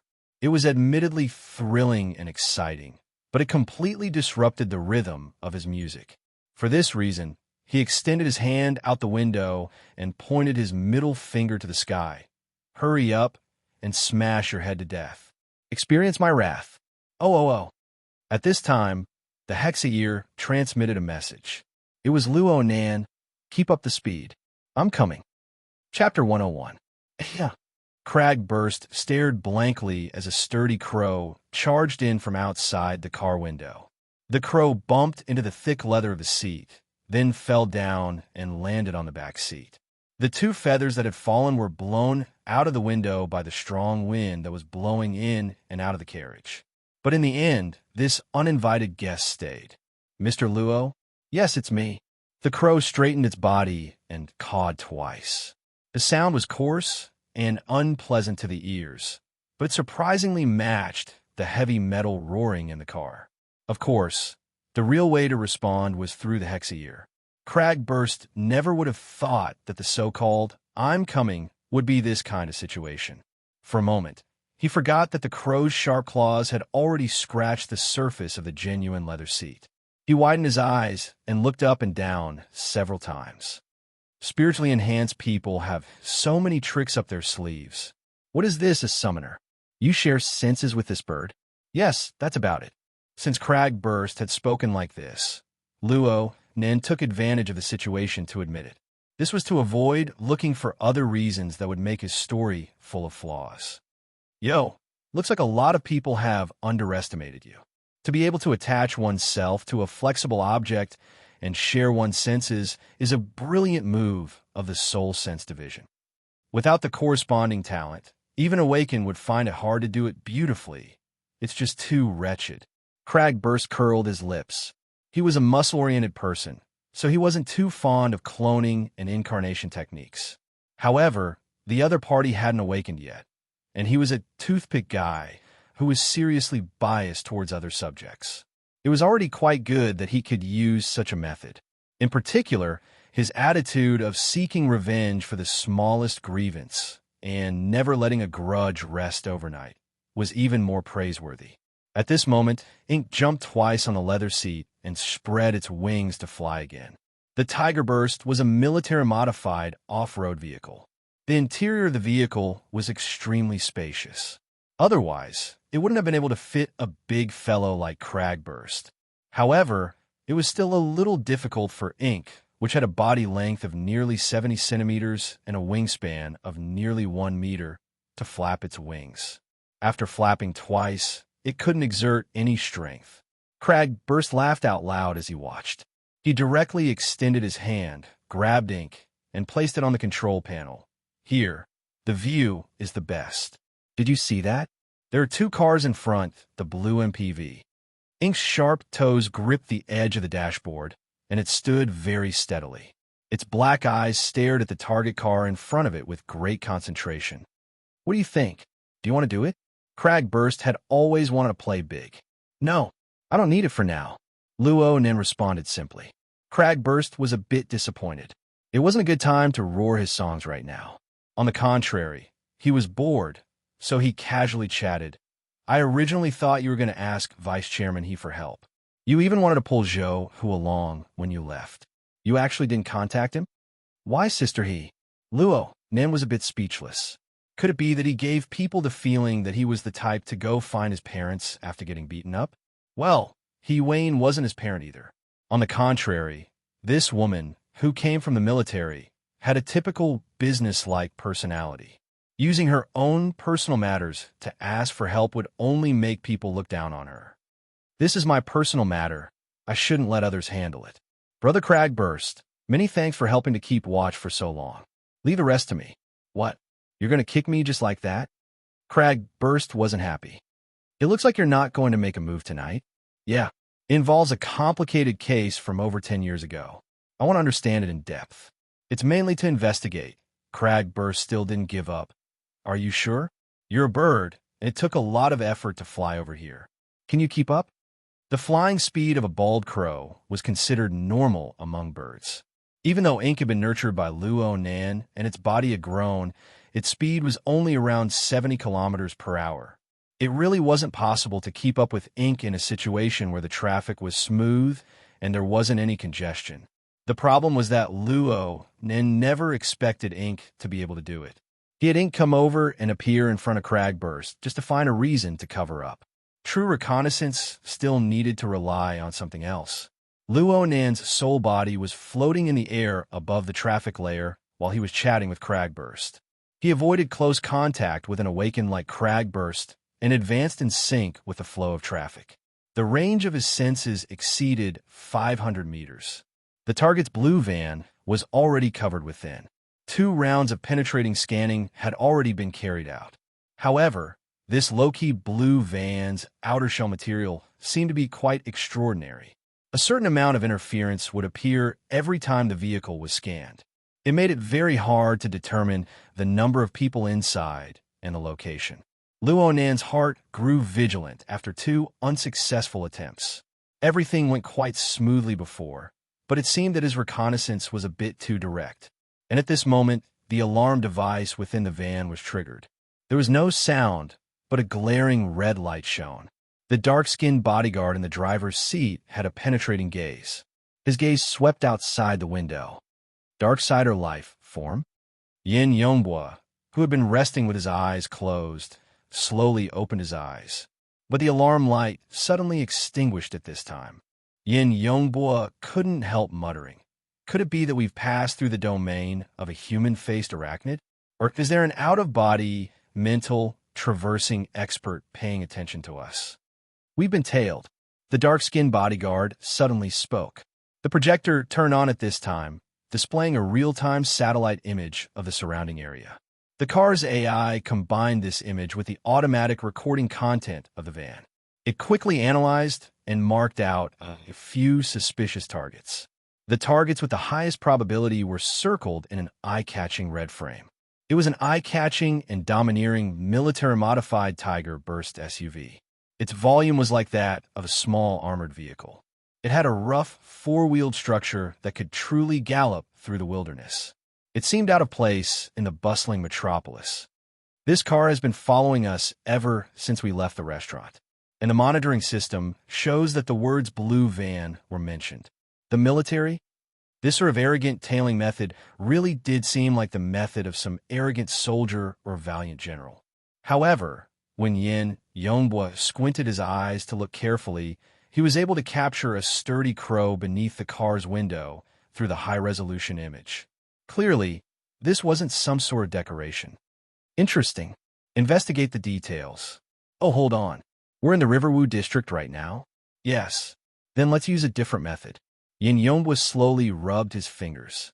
Then he pulled outwards lightly. Inexplicably, a fine soft needle was pulled out from the skin and flesh of his fingertip. The scene was bizarre beyond compare. The soft needle was as thick as a strand of hair. It was only around 5 centimeters long. One could see that it was made of metal. But in Yin Yongbo's hands, it looked like it was made of flour. He rubbed the soft needle twice in his hand. When he opened his hand again, the soft needle magically transformed into a metal beetle the size of a grain of rice. Yin Yongbo opened the window and flicked the beetle out of the car with a flick of his finger. Tell Jack that it's time to upgrade the hardware. If he wants to obtain the top-notch configuration, then he needs to work harder. Look in the junk of that car. Chapter 102. Let's continue. I'll be your driver for free today. You can treat me later, or you can tell my fortune or something. Can psychics tell fortunes? Telling the location of an enemy. Asking for the location of a goddess. This is also changing fate. Why isn't it called fortune-telling? Crag burst grinned in laughter. He looked down the car window and saw Ink's earnest appearance. He couldn't help but reach out to pinch Ink's neck. Hey, do you feel like you're being petted on the head? Luonan wouldn't tell him that Ink was just a cover to coax him. He simply replied, "Stop messing around." Huh. Luonan's all-encompassing mental senses were inexplicably touched. The window of the blue MPV in front had clearly opened up a crack. It was as if something was ejecting out. It was extremely small, and its speed was very fast. It collided with the car behind it in practically an instant. Then the senses were interrupted. The Tiger Burst Jeep and the blue MPV were separated by 2 cars. The senses were interrupted twice. When they reappeared, they were already on the hood of the Tiger Burst Jeep. Luonan's mental senses always had a resolution problem. This time was no exception. He could only faintly sense that it was a tiny, beetle-like object. It seemed to have pierced through the 2 cars in the middle before pouncing onto the Tiger Burst Jeep. Then he completely lost his senses. At this time, all 4 windows of the Jeep rose up, forming a sealed space. Without the whistling of the wind outside, the rumbling of heavy metal was much more ear-piercing. Crag Burst was a bit startled. He snapped his fingers. "Open the window." The voice control command was given, but the car's AI didn't respond at all. Not only that, but the car even began to slow down and turn. Luonan's warning cut in. "Careful, there's something F***ck me. I've been bewitched." Crag Burst cursed at practically the same time, but he soon calmed down. In the next few seconds, he tried using hand control, voice control, and other methods, but it was useless. The windows couldn't be opened, the speed couldn't be changed, and even the stereo couldn't be adjusted. The car's AI firmly controlled the Tiger Burst Jeep. It turned into a downward trajectory, circling around the skyscraper, and spiraled down. Is it a virus? Crag Burst judged. No, It's more like a mechanical bug. Luo Nan spoke of his observations. In any case, someone is controlling it from a distance. Cragburst came up with the most reasonable explanation. We've been discovered. Aside from Cragburst and Luo Nan, no one could see that the AI in this arrogant and domineering military-modified Tigerburst had already gone out of control. The Jeep moved steadily along with the rolling traffic, but it was getting further and further away from its target. At this moment, Cragburst and Ink were imprisoned in this sealed space. They didn't know where they would be taken. Cragburst stopped all of his attempts to seize back control. He swept his eyes over the constantly changing environment outside the car. His eyes unexpectedly flickered with an exceptionally excited light, and the corners of his mouth perked up once more. He turned his head to Moswe. You must have been discovered, but they are targeting this car. You can continue. As soon as he finished speaking, he heavily elbowed the car window beside him. The tough bulletproof glass instantly exploded into fine cracks like a spiderweb. If intelligence wasn't enough, violence would make up the difference. Cragburst's eyes didn't even blink when he treated his beloved car in such a manner. He extended his hand and tore down the glass window that was already on the verge of collapse. He casually tossed it into the back seat. His other hand suddenly grabbed Ink. He didn't care how the bird struggled, and he simply tossed it out the window. Go. Don't let me down. Ink was forcefully tossed several dozen meters away, just in time to avoid the downward trajectory of light. It spread its wings just in time to avoid the tragedy of smashing into the glass curtain wall of the building. Luonin shouted through the hexa-ear, "What the hell are you doing?" "I want to know what they're doing." Cragburst laughed boldly. His bored attitude from before was completely swept away. "You go keep an eye on them first. Keep in touch. I want to see where they can take me." He extended his hand out from the broken window and waved. Then a hoarse and berserk roar rang out. "Smash your chest open. Embrace the gentleness of blood." Oh, Ink spiraled within the neon glowing mist. Luo Nan's soul body hovered motionlessly in the center of Ink's spiraling and fluttering axis. 2 seconds ago, the blue Jeep carrying Yin Yonghua had left the range of his senses. Actually, if he really wanted to give chase, he could easily catch up to them with the speed of his soul body flying through space. However, so what if he caught up? The anti-reconnaissance equipment on the Jeep raised Luo Nan's vigilance greatly. If he continued to forcefully chase after them, not only would he alert the enemy, but he would also expose his identity and abilities. Luo Nan's thoughts spun rapidly, and he made a decision in the blink of an eye. Cragburst was clearly worth paying more attention to. Yin Yonghua had taken the initiative to help. Right now, the Jeep had gone out of control, and Luo Nan was in danger. Luo Nan would feel uneasy if he didn't help. Also, Luo Nan was quite concerned about that mechanical bug. Luo Nan's soul body suddenly descended, carrying Ink as it chased behind the Tigerburst Jeep. The Tigerburst Jeep maintained a stable speed, and its direction was the same from start to finish. The Jeep continued to descend after changing tracks twice to switch traffic layers. The tyrannical body of the Jeep continuously ran parallel to several low-altitude public transport vehicles. They intersected and plunged head first into the suddenly dimmed layer. The Jeep passed through the dividing line between light and darkness. The clamor of the metropolis was suddenly separated by a layer in everyone's senses. Even the heavy metal vibrating within the Jeep seemed to be rendered with a layer of irritation. The Jeep's headlights cut through the outer walls of the surrounding buildings. The damaged outer walls, the messy graffiti, and some suspicious black and red colors converged together. The recycling layer. Due to the phototaxis of living things, people would always yearn for areas with fresh air and sunlight. This was especially true in the bustling area of the city center. The skyscrapers were dense, and the low-altitude transportation network extended in all directions. The residents of the city would go up and down. Sometimes, they wouldn't truly set foot on the ground for several years. A low-altitude public transport 30 meters above the ground was already the limit for most people to descend. This was how the high-altitude race got their name. The problem was that Xia City was an enormous city with a population of 200 million. It never had the qualifications to waste space. It was inevitable that there would be some people within the population of 200 million who had to survive in the dark and damp space of the lower levels. Without a doubt, this was the slum of the modern city. It was the recycling layer that specialized in disposing of the city's trash.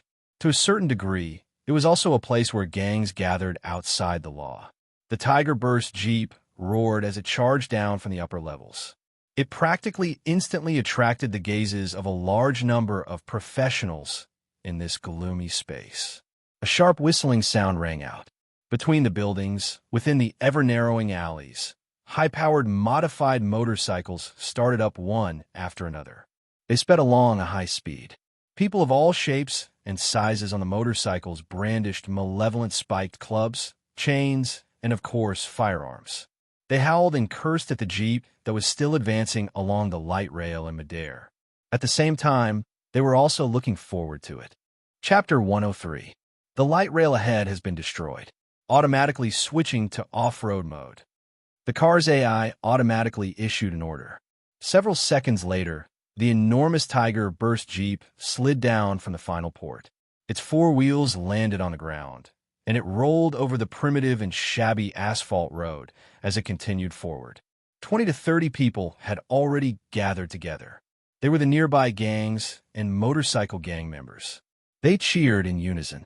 There were even more daring people who sped up and used their spikes to push against the side of the Jeep. They sped up, leaving behind clear and distorted scratches on the Jeep's body. And when they passed by the car window, they made a humiliating gesture towards Crag Burst. "You pig flaunting your wealth. I'm going to poke your ass until it explodes." Crag Burst cracked a smile and returned the same gesture. "Come.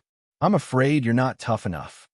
The curses outside grew even louder, but Crag Burst didn't care in the slightest. He looked all around him, comparing the surroundings to his memories from his early years. If he remembered correctly, the road the Jeep was driving on had nearly 30 years of history. It was originally designed to be some sort of main road in the city. Moreover, it was connected to some transportation route in the wilderness. It was a two-way road with 12 lanes. No matter how you looked at it, it was a fairly high standard. But in the decades that followed, enormous changes occurred in the city's planning. Countless skyscrapers rose from the ground, and their shadows covered the road from all sides. The buildings protruded horizontally, cutting the enormous road into fragments. They completely covered the sky above the road. Following the complete abandonment of the management of the recycling stratum, this road could only be submerged in the layers of shadows of the skyscrapers. The illegal buildings of the surrounding residents wantonly covered both sides of the road. At this moment, there were countless eyes within those grotesquely shaped buildings. They stared intently at the Jeep that whistled past. It was hard to understand what they meant. So many years have passed, and this damn place is still a mess. What are the gangs in charge of this area doing? Crag Burst placed his arm across the empty car window frame and shouted towards the outside. "Hey, whose territory is this? Don't you guys usually clean up?" The gang members outside the Jeep paused for a moment. Then their threats and curses grew louder by more than 10 times. There were already people who couldn't bear it any longer. They drove their motorcycles closer, and the sound of air being cut rang out. A thick and long steel chain lashed through the car window. It was a force that could split a person's skull open. Crag Burst just lifted his arm and let the chain smash against it. He even coiled it twice before swinging it slightly. The person who attacked was like a kite that had lost control. He flew from his beloved high-displacement motorcycle and was smashed horizontally. This was too ruthless. The motorcycles at the back couldn't dodge in time. In an instant, half of the motorcycles were flipped over. It was a mess. Modified humans.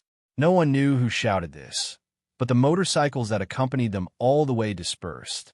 Some people had already braked and stopped on the spot, no longer following them. But at this moment, a motorcycle that was originally behind them sped up and soon ran alongside the off-road vehicle. The rider grinned maliciously at the car, raised the thick barrel with one hand, and pulled the trigger.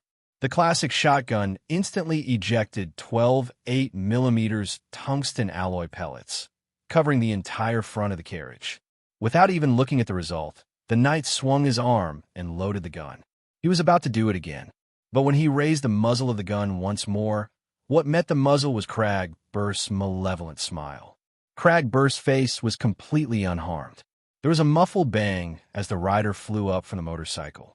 He crossed 8 lanes of traffic and flew into the illegal buildings at the far end. Crag Burst leapt out from the car window and took his place. He sat steadily on the motorcycle and snatched the classic shotgun. He roared and used the shotgun like an iron rod. He rushed forward and rushed back, knocking down a group of reckless gangsters in the blink of an eye. He had been cooped up in the car for over 10 minutes, acting as a moving prisoner. That feeling wasn't good at all. The motorcycle beneath him was a bit small compared to his body size, but the feeling of being able to move according to his will and move at what was really great. Crag Burst laughed heartily and accompanied the Tiger Burst off-road vehicle. He roared to his heart's content along with the surging melody. As the vehicle advanced forward, the gangsters who had fallen to the ground quickly disappeared without a trace. Only Crag Burst and the off-road vehicle remained on the road for a time. Crag Burst was singing to his heart's content when he suddenly stooped down and accelerated without any warning. He pulled away at least a body's length of distance in an instant. He caught a glimpse of a line of fire cutting through from the corner of his eye. A hole the size of a wash basin appeared on the road 20 meters behind him. Only then did he hear a peculiar hissing sound enter his ears. Crag Burst chuckled. It was a large-caliber electromagnetic rifle. However, the shooter's aim was terrible to the extreme. That's not right. The shooter didn't have any intention of following up after missing the target. He suddenly sensed something and followed the trajectory of the bullet.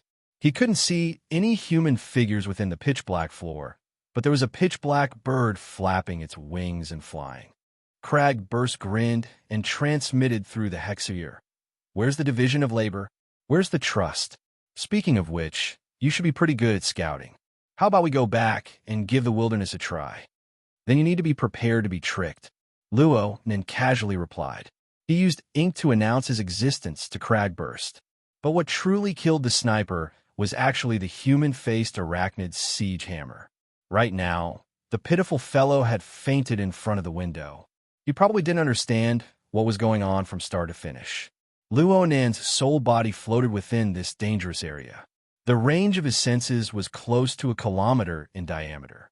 An omnidirectional, multi-layered, panoramic picture was presented to him. He suddenly discovered that he should be the most genuine sniper at this very moment. He was in existence like a ghost.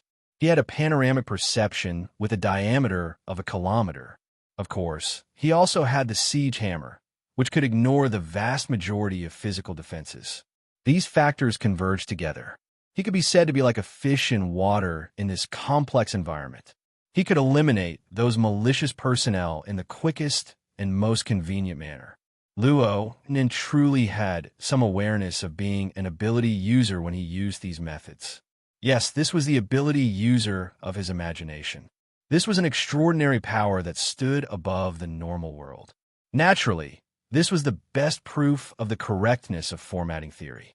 It was also at this time that Luo Nin truly understood what kind of restriction his weak, fleshly body was when it came to his true abilities. Hey, Scout. Go ahead and update your intelligence. This instance's level is too low. Did your enemy specifically use this place to annoy me? Luo Nan responded. I feel like you should stop the car and properly inspect it. Maybe you can find some clues. Good idea. But this doesn't contradict with scouting ahead. I need a tool. It's best if it's a moving obstacle that can stop my disobedient baby. Let me look. Chapter 104.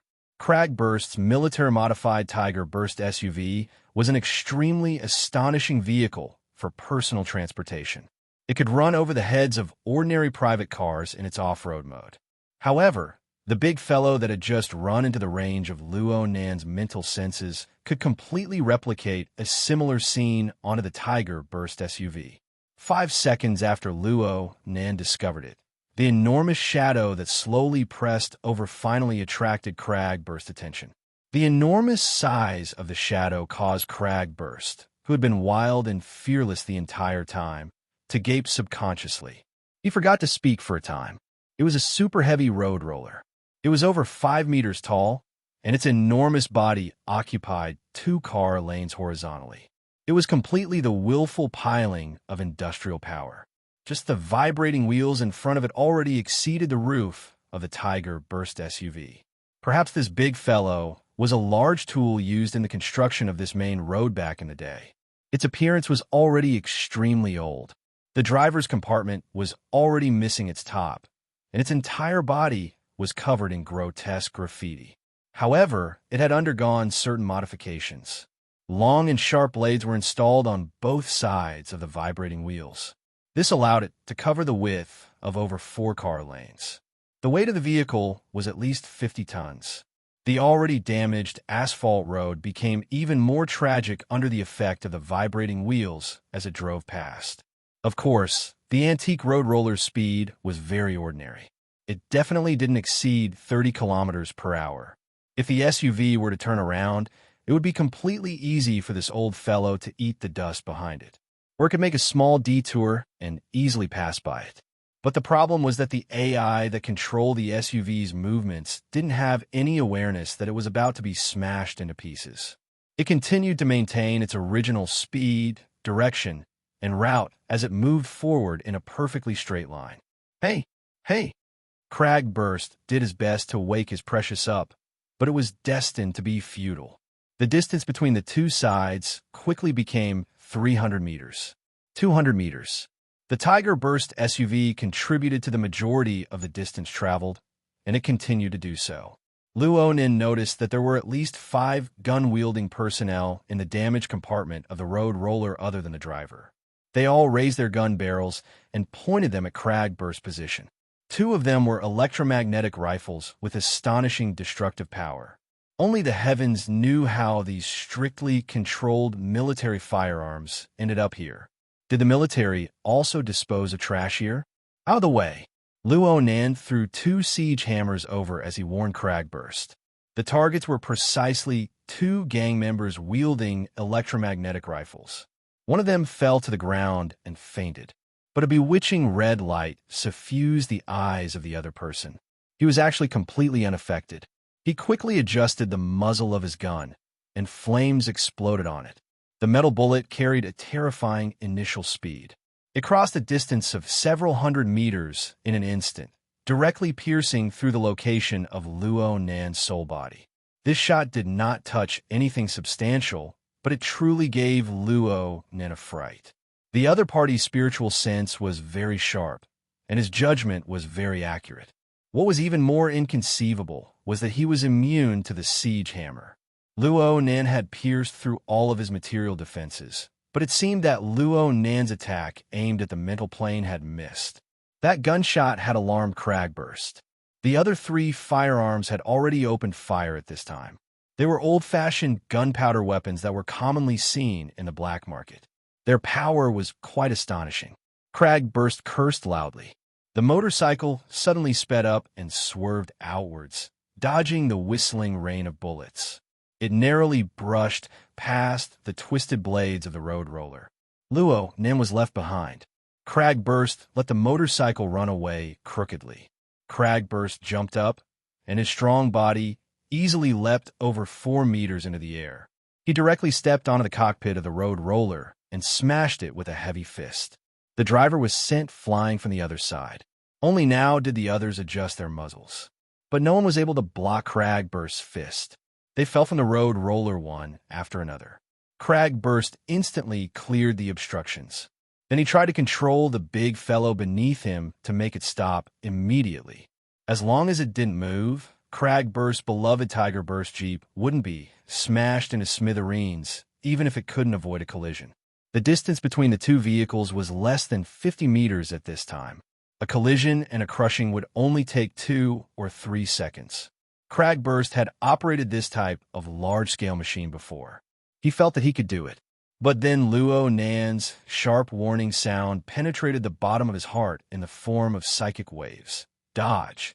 Luo Nan's lack of professionalism was completely exposed at this critical moment. Though he gave a warning, he didn't indicate the direction of danger. Cragburst needed to make his own judgment. Fortunately, Cragburst had ample experience. He was able to discern the degree of danger from Luo Nan's hasty attitude. He didn't hesitate at all and leaped out from the cockpit. He didn't even stop on the road roller. He just flipped over. A plump metal pineapple was tossed into the air at nearly the same time as his movements.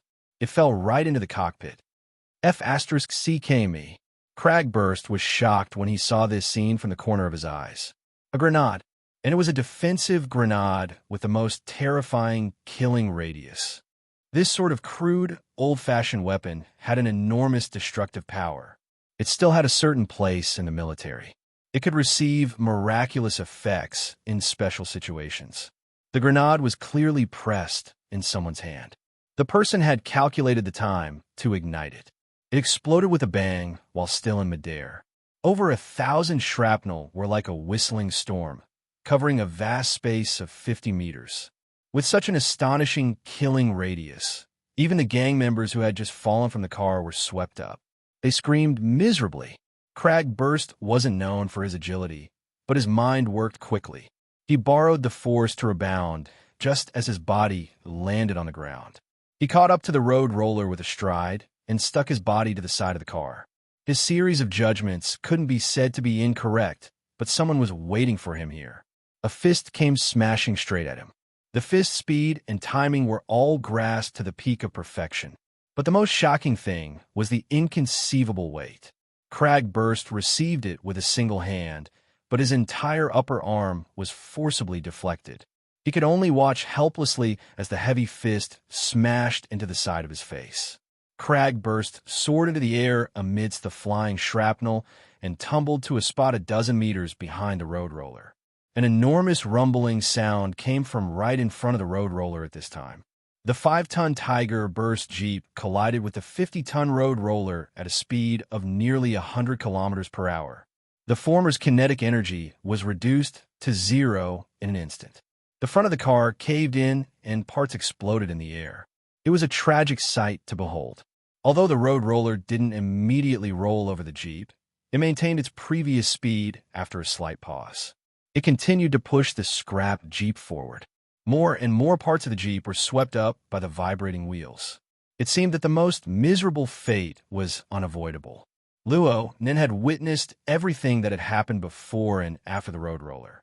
He was stunned for a time, but at this moment, his attention was placed on the person who had caused all of this. Yes, it was the person who had ignored the human-faced arachnid's siege hammer attack. The person who had played dead when Cragburst boarded the car. Then the person who had tossed out a defensive grenade and seized the opportunity to strike Cragburst down with a heavy punch. Now the person had jumped from the road roller onto the Tiger burst Jeep.